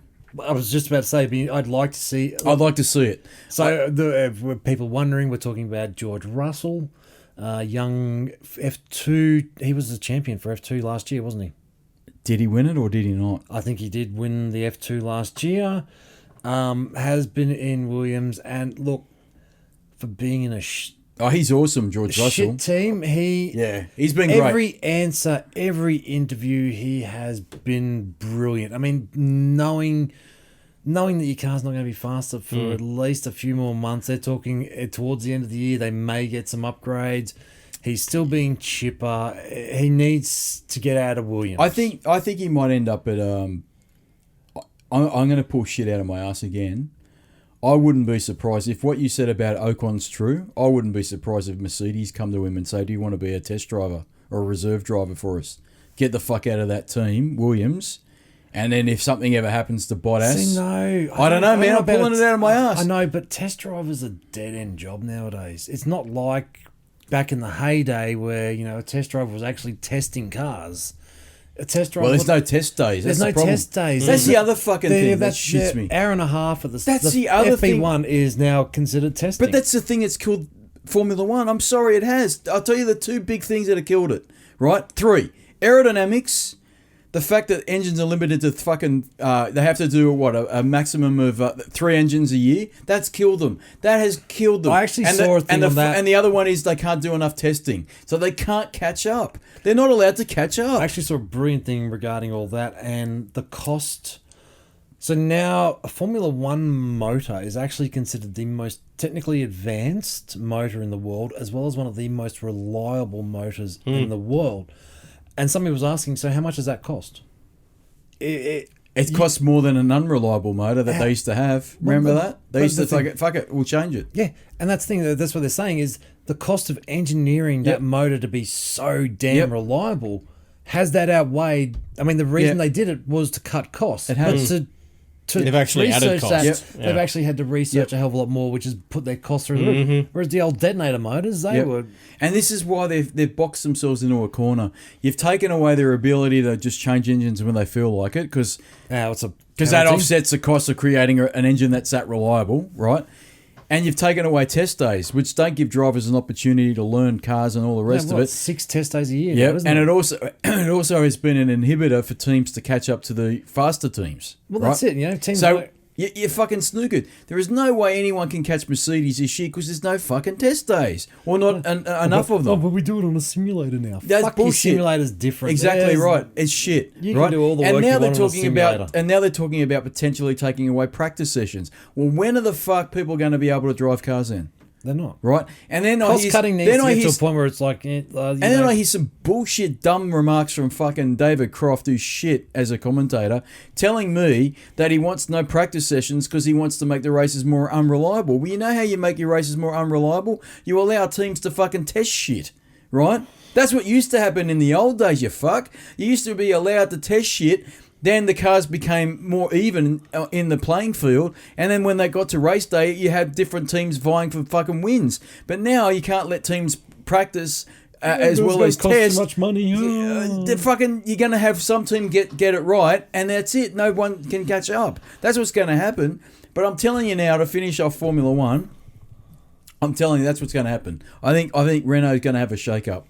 A big fucking shake-up. And I'm right about Paddy Lowe, aren't I? Yeah. He's gone. Yep. Paddy himself decided to leave. He says on personal grounds, which I say is bullshit. He was told to fuck off. And you know who told him to fuck? Because there's an interview with George Russell. He's I think the question is better asked to Claire Williams. Yeah, I told you. But no, I don't think it was her. I'm telling you now, she hasn't got the guts. It happened very, very close to Patrick Head coming back. When Patrick Head got announced as coming back to Williams, Paddy Lowe mysteriously took leave. Obviously, they're not best friends. So you don't have to be a rocket scientist. And I'll tell you what, Claire Williams never had a problem with Paddy Lowe. Paddy Lowe was by her side on the pit wall right up until suddenly, miraculously, fucking Sir Patrick Head came back into the pit garage. As soon as Patrick Head came back, Paddy Lowe fucked off. I don't have to be a detective to work that out. You know what I mean? Like, have you what's his name? Old designer, Gordon McLaren. I don't know. Jeff Willis? No. No. Oh God. Adrian Newey? No. Who designed the McLaren road car? I don't know, man. I don't know. You'll know the name as soon as I say it. Road car. Gordon Murray. Yep. You know the name, yes? Yeah, roughly. I'm not too good with road cars. No, he's a Formula One dude. I don't know much about. I don't know all the designers going around. Oh, so the heyday, that is. He was from the heydays. He was from the early heydays. He was around with Brabham. Oh, yes, I'm not too familiar with. He was in ground effect cars and all that. Oh, it was a side note. It was an interesting interview with him the other week. And he's saying aerodynamics on cars nowadays is just... You don't have to be a rocket scientist, man. I'm telling you, you don't. No. Especially if you've watched it as long as you and I have. And you can go back to, like you said, watch any video, and they're all on YouTube, by the way. Watch a video from 2003, 2, whatever. And yeah, Ferrari dominated, but fuck, it was a toss-up between McLaren, Williams... That's it. At the end of the day, you knew there was going to be... Ferrari, somebody was going to win, But who? Who, right? Whereas now somebody's going to win. And the question is, will it be Bottas or will it be Hamilton? And isn't it funny? Isn't it a bit weird that back in those days they had more testing, they could change their detonator engines, motors, they had more engines they could change. Isn't that funny? Different that tyre the brands. racing, different tyre manufacturers. I went on about that bullshit. They need another tyre manufacturer to mix it up. Give us a fucking, instead of Pirellis, give us Michelin's and Pirellis. Get Bridgestone back into the fucking. Get three different. I'd love to see Gucci come back. That's what they had back in those days. You should be able to have any brand you want. No, because they won't commit to that. They have to agree on that. It's too much money. That's a problem. No, but I do think... That's the problem nowadays is, gone are the days... I think this is a major fundamental problem with the world today. companies don't make decisions anymore. Shareholders make That's right. decisions. Yeah. Shareholders need to take a fucking good hard look at themselves. I'm not a shareholder. I'm not that rich. Yep. They're killing things, because it's all about giving me a bit of a dividend back on my shares. Back in the day, for Ferrari to sink 400-500 million into a year was nothing. But that's why. Now, But all I'm of a going to sudden- go back to my point. What you just said is why Cyril the Beep will all go. Because the shareholder doesn't care about what he's done or what he hasn't done. They'll look at... There's shareholders invested in the Renault Corporation or whatever they're called, or listed on the stock exchange or whatever stock market is around the world, right? The point is they've invested heavily in the program. They're sinking money into it. What return have they got? Now, they've just decided they're going to stay in the fucking thing, but they're going to say the people that are in charge of this program are not performing. If you don't perform in your job or any job, your boss comes to you and says, you either fix it or you fuck off. And I'm telling you now, he's probably had the conversation of fix it. And the guy's killed himself because he keeps making promises that have not come true. Every year he says, we're building the foundations of a house. What killed him this year, at the end of the winter testing, he said, we have put everything into the house. We've built the foundations. We've built the house. We're ready to go. And they're worse than they've ever been. And I know maybe it's a stroke of bad luck that they've had, but they've got the two best drivers on the grid, in my opinion. At least in Ricciardo, one of the best. And Hülkenberg, if he gets confidence and picks on his day, he's unbelievable. But he just needs that. He just needs something to motivate him, because I can tell now he's fucking over it. Who else runs Mercedes engines? That's what I'm trying to work out in my head. I can't remember. Mercedes, Williams. Oh, in terms of teams, Racing Point have got Mercedes. Williams have got Mercedes, and obviously the works manufacturer have got Mercedes engines. And again, engines aren't as big a factor as they were in 2014, because Renault and Honda have definitely closed the gap to, and Ferrari as well, have closed the gap to Mercedes, which I think clearly... the gap's not ever been that big with Ferrari. I think Oh, it was in 2014? The motors have been fine. I think it's more aerodynamic. No, I'm talking about 2014. In 2014, the engines were way behind. Yeah, they were horrible. They're horrible, right? Start of the hybrid. Yeah. So now it's come down to not so much engine power. It's come down to chassis, downforce, mechanical That's what I keep grip. saying is downforce. Everyone's having troubles getting downforce. Mechanical grip.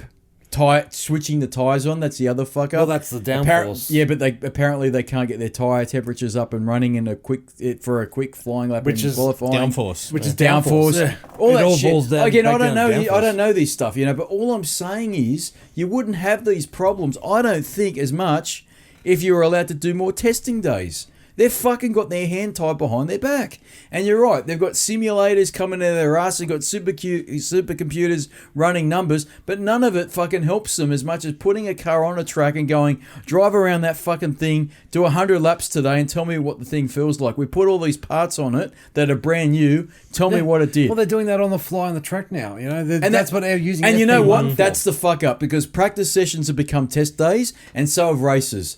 Races have become test days now, and it's and the public, we, the viewer, are suffering for it, because they put a new part on the car and they go, "Oh fuck, that didn't work." Well, that's I sat down with Jess the other night and watched the FP1. Why is that dude painting odd stuff on the car? Because it's a practice session now. And then in terms of a test session, Red Bull come out and they had the aero thing, the big mesh things they put on. What the fuck is that on a car? I'm like, that's it's measuring the aerodynamics. You would never have seen that in the day, man. When they had proper test days and they had heaps of them, all that shit would have been done in that and in secret. Now they've got to do it in public. But you know what? If I pay a couple of $100 to go see the Formula One, I don't want to fucking see that shit. I want to see cars race, and I want to see more competitive cars. And if my car at the start of the season shit, how am I going to catch that up? I can't. No. And I've spent more money on fucking engines that don't detonate. Who gives a shit? But you know what? Simulators. Ask me, the spectator that's watched it for over 25 fucking years, and I'll tell you, I used to like watching engines blow the fuck up going down a pitch straight. That was awesome. When you used to watch engines shit themselves or fucking smoke and pray that the driver could make it to the end of the race, that was awesome. I wanted to see that. Now you don't see shit. Now fuck it's all this. about. It's just... Engines used to blow their gasket every fucking race. It was awesome. And then you'd see other cars slip on the oil. That was even better. It's like throwing banana peels down, isn't it? Anyway, that's a state of play for F1. Very quickly before we fucking piss this podcast off, and we've worked very hard this weekend, and I'm busting for a piss. E3, when you were last here, we talked about E3 for a bit. I just want to say I'm the legend of the world, and I picked pretty much everything except for Phil Spencer's fucking T-shirt. And what they end up calling the Xbox thing. Well, you know what's happened? I'll tell you the two things I got wrong. Phil Spencer's T-shirt. Yes. And the Xbox Scarlet reveal, I got slightly wrong. Not the fact that they revealed it, the fact that originally the big rumor was Microsoft were going to have two consoles. And what's just come out in the last day at the time of this recording is Microsoft have appeared to have junked the Lockhart console, which was the weaker, cheaper, entry level. And then right. They seem to have junked that in favour of keeping their big Anaconda behemoth console. But what appears to have happened is that they may be sticking to two SKUs, but one of them is a pure streaming one, right? So they're going to offer a pure streaming console, right, and a traditional console. So that's the latest fucking rumor. Now, is that true? I don't know, but that's what I've just heard the last day or two. Because I was surprised at the end of E3 that all the forums and everything but leading up to it were saying there was definitely two consoles. They reckon at the very, very last minute, someone pulled the plug on it.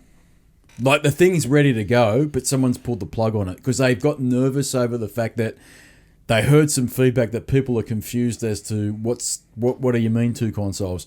They also reckon they got nervous with it because of the success or lack thereof of the Steam machine. Now, I don't know if you know what the Steam machine was. Well, the Steam machine was going to be multiple devices powered by the Steam operating system, and no one could work out what the fuck what it was because one would cost $100 and another one would cost $15,000. Right? I'm exaggerating, but there were so many variables in the price as well as specification, no one could work it out. And so people started saying, this sounds like the Steam machine. Or better yet, I'll go one better, you fucks, because I can remember you fucking ingrates, the 3DO back in 1993. And the 3DO was manufactured by different corporations. Panasonic was one, Sanyo was another one. There were some others as well. Basically the same innards, but different manufacturers would license the hardware, right, by the 3DO Corporation. And everyone went, what the fuck's this? And couldn't understand it. And the Steam machine was a bit like that, even though they used different specs. And so Microsoft got cold feet over it because they started getting compared to that bullshit. And it appears they've pulled the pin, although who knows, they may reverse that as well. This looks like they pulled the pin and might go back to a traditional console, which happens to be the Anaconda, which is more in line with the PS5. But having said that, developers are saying what they've seen is the PS5 might be more powerful than the Anaconda. Who fucking knows, right? No. But only yesterday, people are coming out and saying Microsoft look like they're going to release a streaming box. Dun, dun, dun. And my takeaway from E3 this year, pull me up if I'm wrong, pull me up, was I picked, it was so predictable this year. That's why I predicted it. E3 is fucking dead, folks. It's fucking over, man. It is so over. You know why it's over? I predicted everything. Because I'm smart. It's because they got nothing to fucking say. You know why they got nothing to say? Because everybody else can get that information in half the time with we're not even moving from their sofa. You don't need a press conference like that anymore unless you do it online as a streaming thing like Nintendo do and what Sony does now with State of Plays. You don't need a conference anymore. Sony didn't need to fucking be there. It was so obvious this year.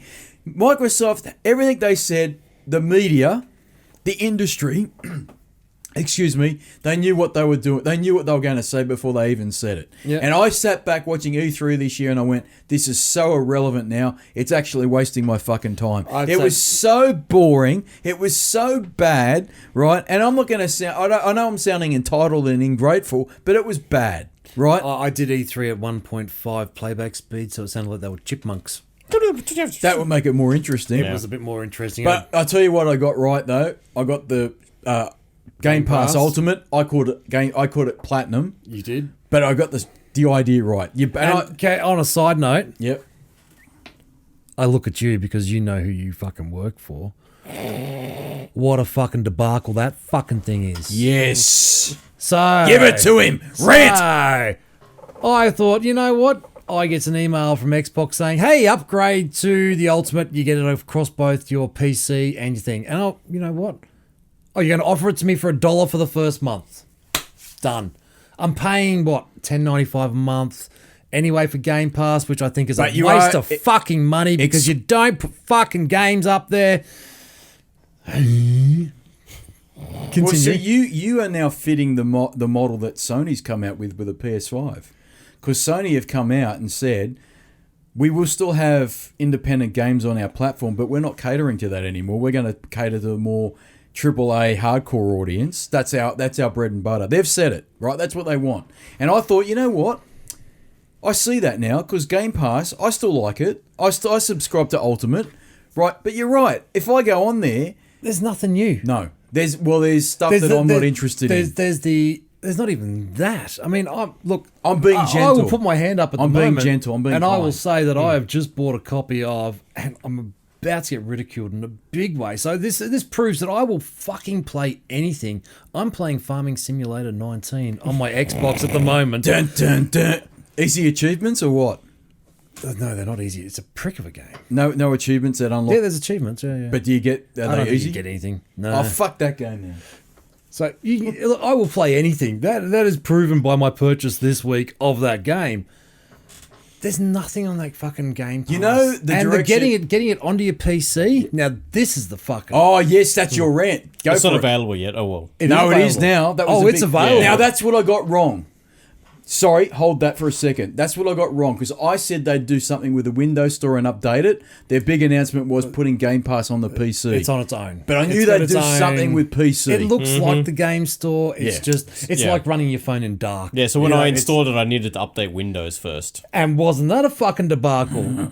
How did yours go with the update? Mine was fine. Mine wasn't. Yeah. He's texting me going off.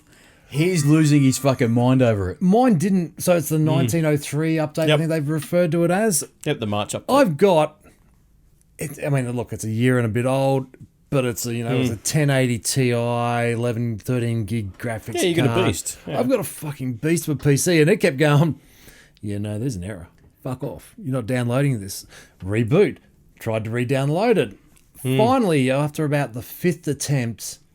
And a day and a half later, because I'd got the shits with it, it's finally downloaded. Now There's a forced download mechanism to get it down. I know, that's what I was trying to do. I'm fairly savvy with computers. I was trying to force it in there. Yeah. It wouldn't do it. It kept coming up with errors, and I'm like, okay, maybe I'm being too much of an early adopter. Back out for a day because that makes me so much of an older adopter by waiting that whole day, and it worked. But every time you fucking click on something, if it's not on that front page, if you try to navigate anywhere, and it fails, it breaks. This is happening as of this morning as well. Yeah. It fucking breaks. It's balked. It's like, oh, sorry, all the something links went are broken. wrong fucking happening. It's like, so I'm paying $1. Fuck you, Microsoft, for charging me $1 for broken shit. And this is why I choose the game on console because I cannot be fucked with it. I can't be... You know what? The Xbox One X is... I think you're at 775 days since you've been seen on a certain store. Yeah, because I don't want to know about it. Because I'm going to go to that debate with Sassy Sahuni because I promised her I'd do that. But I had that debate with Serious Sam, and shout out to Serious Sam. The point is that if the Xbox One X is good enough for me, right now. Objectively, PCs are way better, right? They are. I'm not going to argue it. But when I deal with that bullshit, I can't be fucked. I don't care how powerful my graphics card is. I don't care how my dick is with a fucking RAM. I don't care because I'm dealing with bullshit. And that's all I ever do with fucking the PC. Every time I turn it on to watch Chatterbait and fucking exercise my demons, I have to get a fucking update. What they call it now? Exercise the demons. I can't help it. It shits me. I can't deal with it. And I'm just like, fuck it, it'd be better off turning on the Xbox. Even the fucking Xbox has the audacity to say to me multiple times over the last couple of weeks, oh, I can't find your internet connection. Go fuck yourself. And I'm like, hang on. Everyone puts shit on fucking Sony with a PSN, and they deserve it because up until about a couple of months ago, I couldn't change my PSN profile from I suck ass and lick dicks 69. That profile that I had, no, I didn't, you fucks, but I'm going to say I did because you look it up, you ingrates. You know you fucking will. And I changed it, right? But I never had problems connecting the PSN. But Xbox Live all of a sudden goes, I can't find it. I don't know what you're talking about. I was in the middle of Formula 1 18 the other day. And it's on Game Pass. I've downloaded it on Game Pass. Doesn't know what you're talking about, does it? I'm halfway through a race. Yep. Racing along, battling, and all of a sudden I'm kicked back to the home screen that goes, you don't have a Game Pass. Yeah, How you the don't fuck own are you it. playing this game? Yep. I'm like, I've had that. You don't own it. And then it says, you know what I love? It goes, I don't know who you are.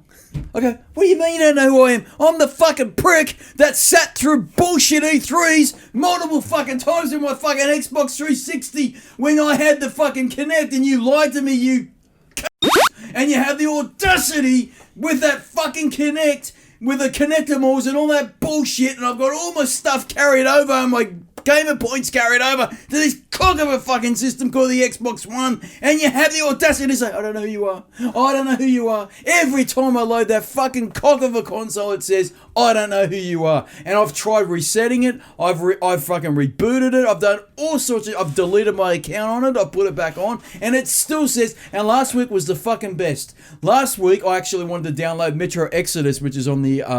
is that any good? Very good. Especially on the Xbox One X. It really is good, right? I don't think it's the best Metro game. I think Metro Last Light was superior, but that also is on Game Pass. Okay. And so I highly recommend that game. I really do. And I thought because it doesn't cost me anything, I'll download it. Already played it on the PS4, but I'll try and see what it looks like on the Xbox One X because I know it is superior than the PS4 Pro. And I played it, and I went, okay, I'm going to have a go at it. I don't know who you are. And I go, what the fuck do you mean you don't know who I am? Well, you don't log in often enough. And then I logged in and it goes, I'm trying to find you. And I'm like, what the fuck is this shit? And this is why I couldn't stand it. I'm fucking done. You don't understand. I'm like fucking Star Trek Discovery with this shit, with the Xbox One. It is Star Trek Discovery as a console. I'm fucking done with it. I'm so over that console. I'm going to fucking get a very good friend of mine with a Cockney accent on this fucking podcast to talk about how shit that fucking system's been. And now I can't even connect to the internet. You know what fucking spent half an hour doing an internet test session or whatever it was, saying to me, you're not connected to the Ethernet? You don't have an Ethernet connection? You don't have an internet connection? Oh, really? Well, let me load up my fucking PS4. It doesn't seem to have a fucking problem. Yet all you fucking Microsoft worshipping seem to have no problem at all telling me that PSN is shit. Well, let me tell you about PSN. It's never fucked me once. But fucking Microsoft has many a fucking time. And Game Pass is a great example of that because I'll download shit on Game Pass and it says, well, you don't have Game Pass. You know what my favourite is? When you fucking renew it, it says... What a debacle that was. It goes, what are you talking about? I fucking love... You know what I fucking love? I fucking texted him in a fucking rage. When Game Pass first came out, I fucking subscribed to it like an idiot. And normally you'd expect after it's deducted your PayPal account to give you a message saying... correct, whatever it is, correctly updated, or you are now a Game Pass member, something. Oh no, nothing. Dick, nada. It fucking just sat there. But it deducted my PayPal account, didn't it? 4 fucking times I did this fucking thing, and it deducted my PayPal account 4 fucking times. And yet people tell me that Microsoft is superior in every fucking way when it comes to this bullshit, and yet I can't get one fucking simple transactions out of them. Well, I can't even navigate around their fucking app on their computer. And like fucking you, exactly like you, I download a Game Pass game that I'm entitled to with my fantastic Game Pass Ultimate full of fucking indie trash that's on there. And then it says to me, I didn't play it on 360. Why the fuck do I want to play it on Xbox One? Exactly fucking right. How many times have I said that to people? I've got an Xbox One X. I'm glad I'm playing a 16-bit game from 1990. I'm fucking really glad it's in HDR. It might be a great game, but I'm fucking done with it. So I'm quite happy that Sony's come out and said, you know what? Yeah, we'll have indie games on there, but they're not our focus. Go fuck yourself. Happy to hear it. Because I don't want to play that shit. I don't. I really don't. I'm fucking over it. And I'm fucking done buying a game on Game Pass and it says, I don't know who you are. I fucking don't know who you are. Where's your account? Oh, fuck, it was here yesterday, you fucking cocksucking prick. At least you haven't You're had not it- uploading at least this you haven't tonight, had that's it- for sure. At least you haven't had it halfway through a game whilst you're in mid No, lap. I've never had that. That was the weirdest. I It just was completely You forgot know what it why? was. Because I bet you lost internet connection for a Nope. second. Did not lose internet connection. At I all. mean, Check- Xbox Live probably lost, maybe dropped out or something. But I've had not Because you got to be connected to play that shit. Yeah. Right? And that's the problem. This is why I don't like subscription services, because that's what's going to happen. If you can't connect to the internet or some bullshit like that's going to happen to you. And you know what? Your streaming service, Google, you can quote me now, you fucks. I hope you listen to it. You can shove it up your ass. I don't fucking want it. You can shove your Stadia up your Stadia size. I don't fucking want it. I don't want to hear about it. I've fucking done. And you'll quote me on this. If it comes to streaming for everything, I'll go back to PC. I'll go back to PC. And if PC says to me I've got to go stream on that bullshit, you know what I'll fucking do? I'll fucking pull out my Atari 2600 and you can all go get fucked, you fucking ungrateful c***. I'm fucking done with it. And look at Jason Relaxation going, I fucking over it. But going back to my point on E3, what a debacle. Debacle. Microsoft's show was shit. I predicted fucking everything on that. Everything. Except Phil Spencer's fucking t-shirt. And I'm not Nostradamus. I'm not a fucking industry insider. I'm just a fat fucking bald nerd that has too much time on his hands and can fucking watch YouTube videos. And I fucking pieced together all that bullshit in 5 minutes. And yet they spent an hour and a half telling me shit that I don't care about. I don't care about it. Game Pass this, Game Pass that. What for fucking what? put some fucking games on it. And the games they're putting on it, by the way, the studios they've purchased are going to be primarily pumping out games as quick as they can to fill that fucking Game Pass subscription. You know that, don't you? It's all about it's going to quantity. be fucking like chucking up apartments in It's Sydney. quantity. They're just going to crumble. Yep. It's going to be shit. Quantity versus quality is their mantra. And I get it. If you've got a subscription service like they've got, you want to promote, you've got 700 plus games. That's great. But tell me what they fucking are. Yeah, we've got 100 plus games and 98 of them I'll be are fair Xbox to them. 360. I'll be fair to them now. Once in a while, they'll put up a great game like Metro Exodus, which came out earlier this year. That is good. That's great, right? But that's one little weed in a fucking field of fucking bullshit. Yeah? Am I right or wrong? You're right. Look at him cringe. Look at him not say anything. Look at that fucking... Look at his overlord. He wants to disconnect us, you know, that Rocket Russell. Oh, he's sick of us streaming. Yeah. He's done. No, I'm just thinking this is going to take a lot of editing. No, it's not. I think we only said one or two C words that require I've the tried to personally, Look dull at it him. down. He's had enough. You know what? So have I. Was there anything else we wanted to say about E3 or anything else in general? No. I actually, just on a complete side note, I just remembered something that I did want to mention from our earlier podcast. In watching that documentary, did you notice the computer system he was running in the lab? No. He was running a Cray. Really? What are you guys talking about? I just nerded out on in a big way with him.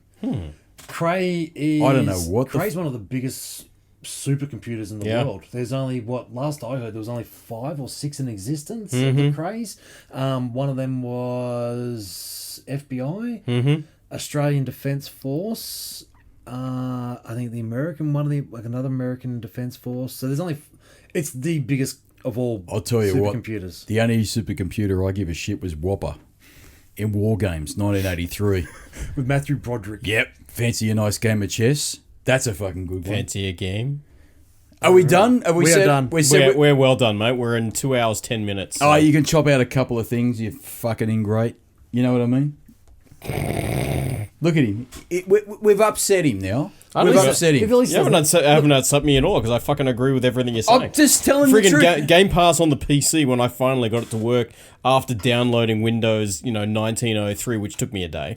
It would have taken you... See, when I got it, it was quite quick, but it was just getting it there. It's a computer just kept freaking out. So I didn't have that issue, but when you get there and it's like there is literally nothing A on it, and B, everything every you time you click to... tap somewhere... It's fucking shit. I thought that was just me, so I gave up. I haven't actually loaded it up Look, since. I'll tell you what. I'm just going to focus on Microsoft because overall E3 was shit this year. It was absolutely shit. There's no one else there. No, it didn't matter if Sony was there or not. The other publishers and developers that were there were shit. It was shit. They were shit. It was Yeah. shit this year. Bethesda, shit. Oh, terrible. Worst fucking conference they had. Worst. EA, terrible. God awful. Bethesda, fucking terrible. Bethesda was Oh, such a what? disappointment. Todd Howard has the fucking audacity to come out and yet another fucking leather jacket insult me. So it is the same leather jacket. It's the same leather jacket, the brown one. He fucking loves that. But you know what? I called that too. Didn't I tell you that they'd promote Fallout 76 and say, oh, we know there's a few problems, but we're going to give you it to free? I fucking called it. And I also called it when I said that they'd promote the fuck out of it and say, oh, look at all these wonderful patches and updates we've got for it. Look at all these DLC that's coming out for it. Look at all the free shit we're giving you. Oh, It's a shit game that you've already fucking charged but they us for. can't go back on there. They can't lose face. And I fucking called it, right? Bethesda were awful. EA were awful. Ubisoft were okay, sort of average. Maybe a couple of games they gave a fuck about. And then there was what else? I'm trying to think. Nintendo had the best fucking show. They weren't even there. They weren't even there. They always have the best show. Microsoft, they could have fucking taken advantage of Sony not being there, and they didn't do fucking shit. There wasn't one thing on that show that would have kept anyone at Sony up at night. I'm telling you now. Not one fucking thing. And I just went, this is god awful. E3's dead. I give it maybe 2 or 3 years. It's gone. It's gone. It's over for it. You think it's that long? I think maybe 2 years tops. Yep. That's it. You know why I say that? Because next year they'll take advantage of the new consoles coming out. So they'll probably be back there saying, we announced the consoles last year, 2019. I think Sony will announce it later on this year. And then they'll come out in 2020 and they'll actually show shit. It'll be out for Christmas. Yeah, next year. Yeah. 2020. That's what they're going to do. Guarantee it. So E3 is relevant next year. But after that, I give it maybe 1 year. But by 2022, mark my words, it's fucking dead. Done. Done and dusted. Like this fucking podcast. Let's call it. We're calling it? Busting for a piss. I'm busting for a piss. Thank you, Rocket Russell, for coming in. I really appreciate it. Thanks for having me. Thank you, Jason Relaxation, for being you. Dago or changing. Thank you for the 2 people that have been listening to this bullshit podcast. Thank you for Mum for letting us use your basement. I'm sorry I read it about Karate Kid. I can't help it.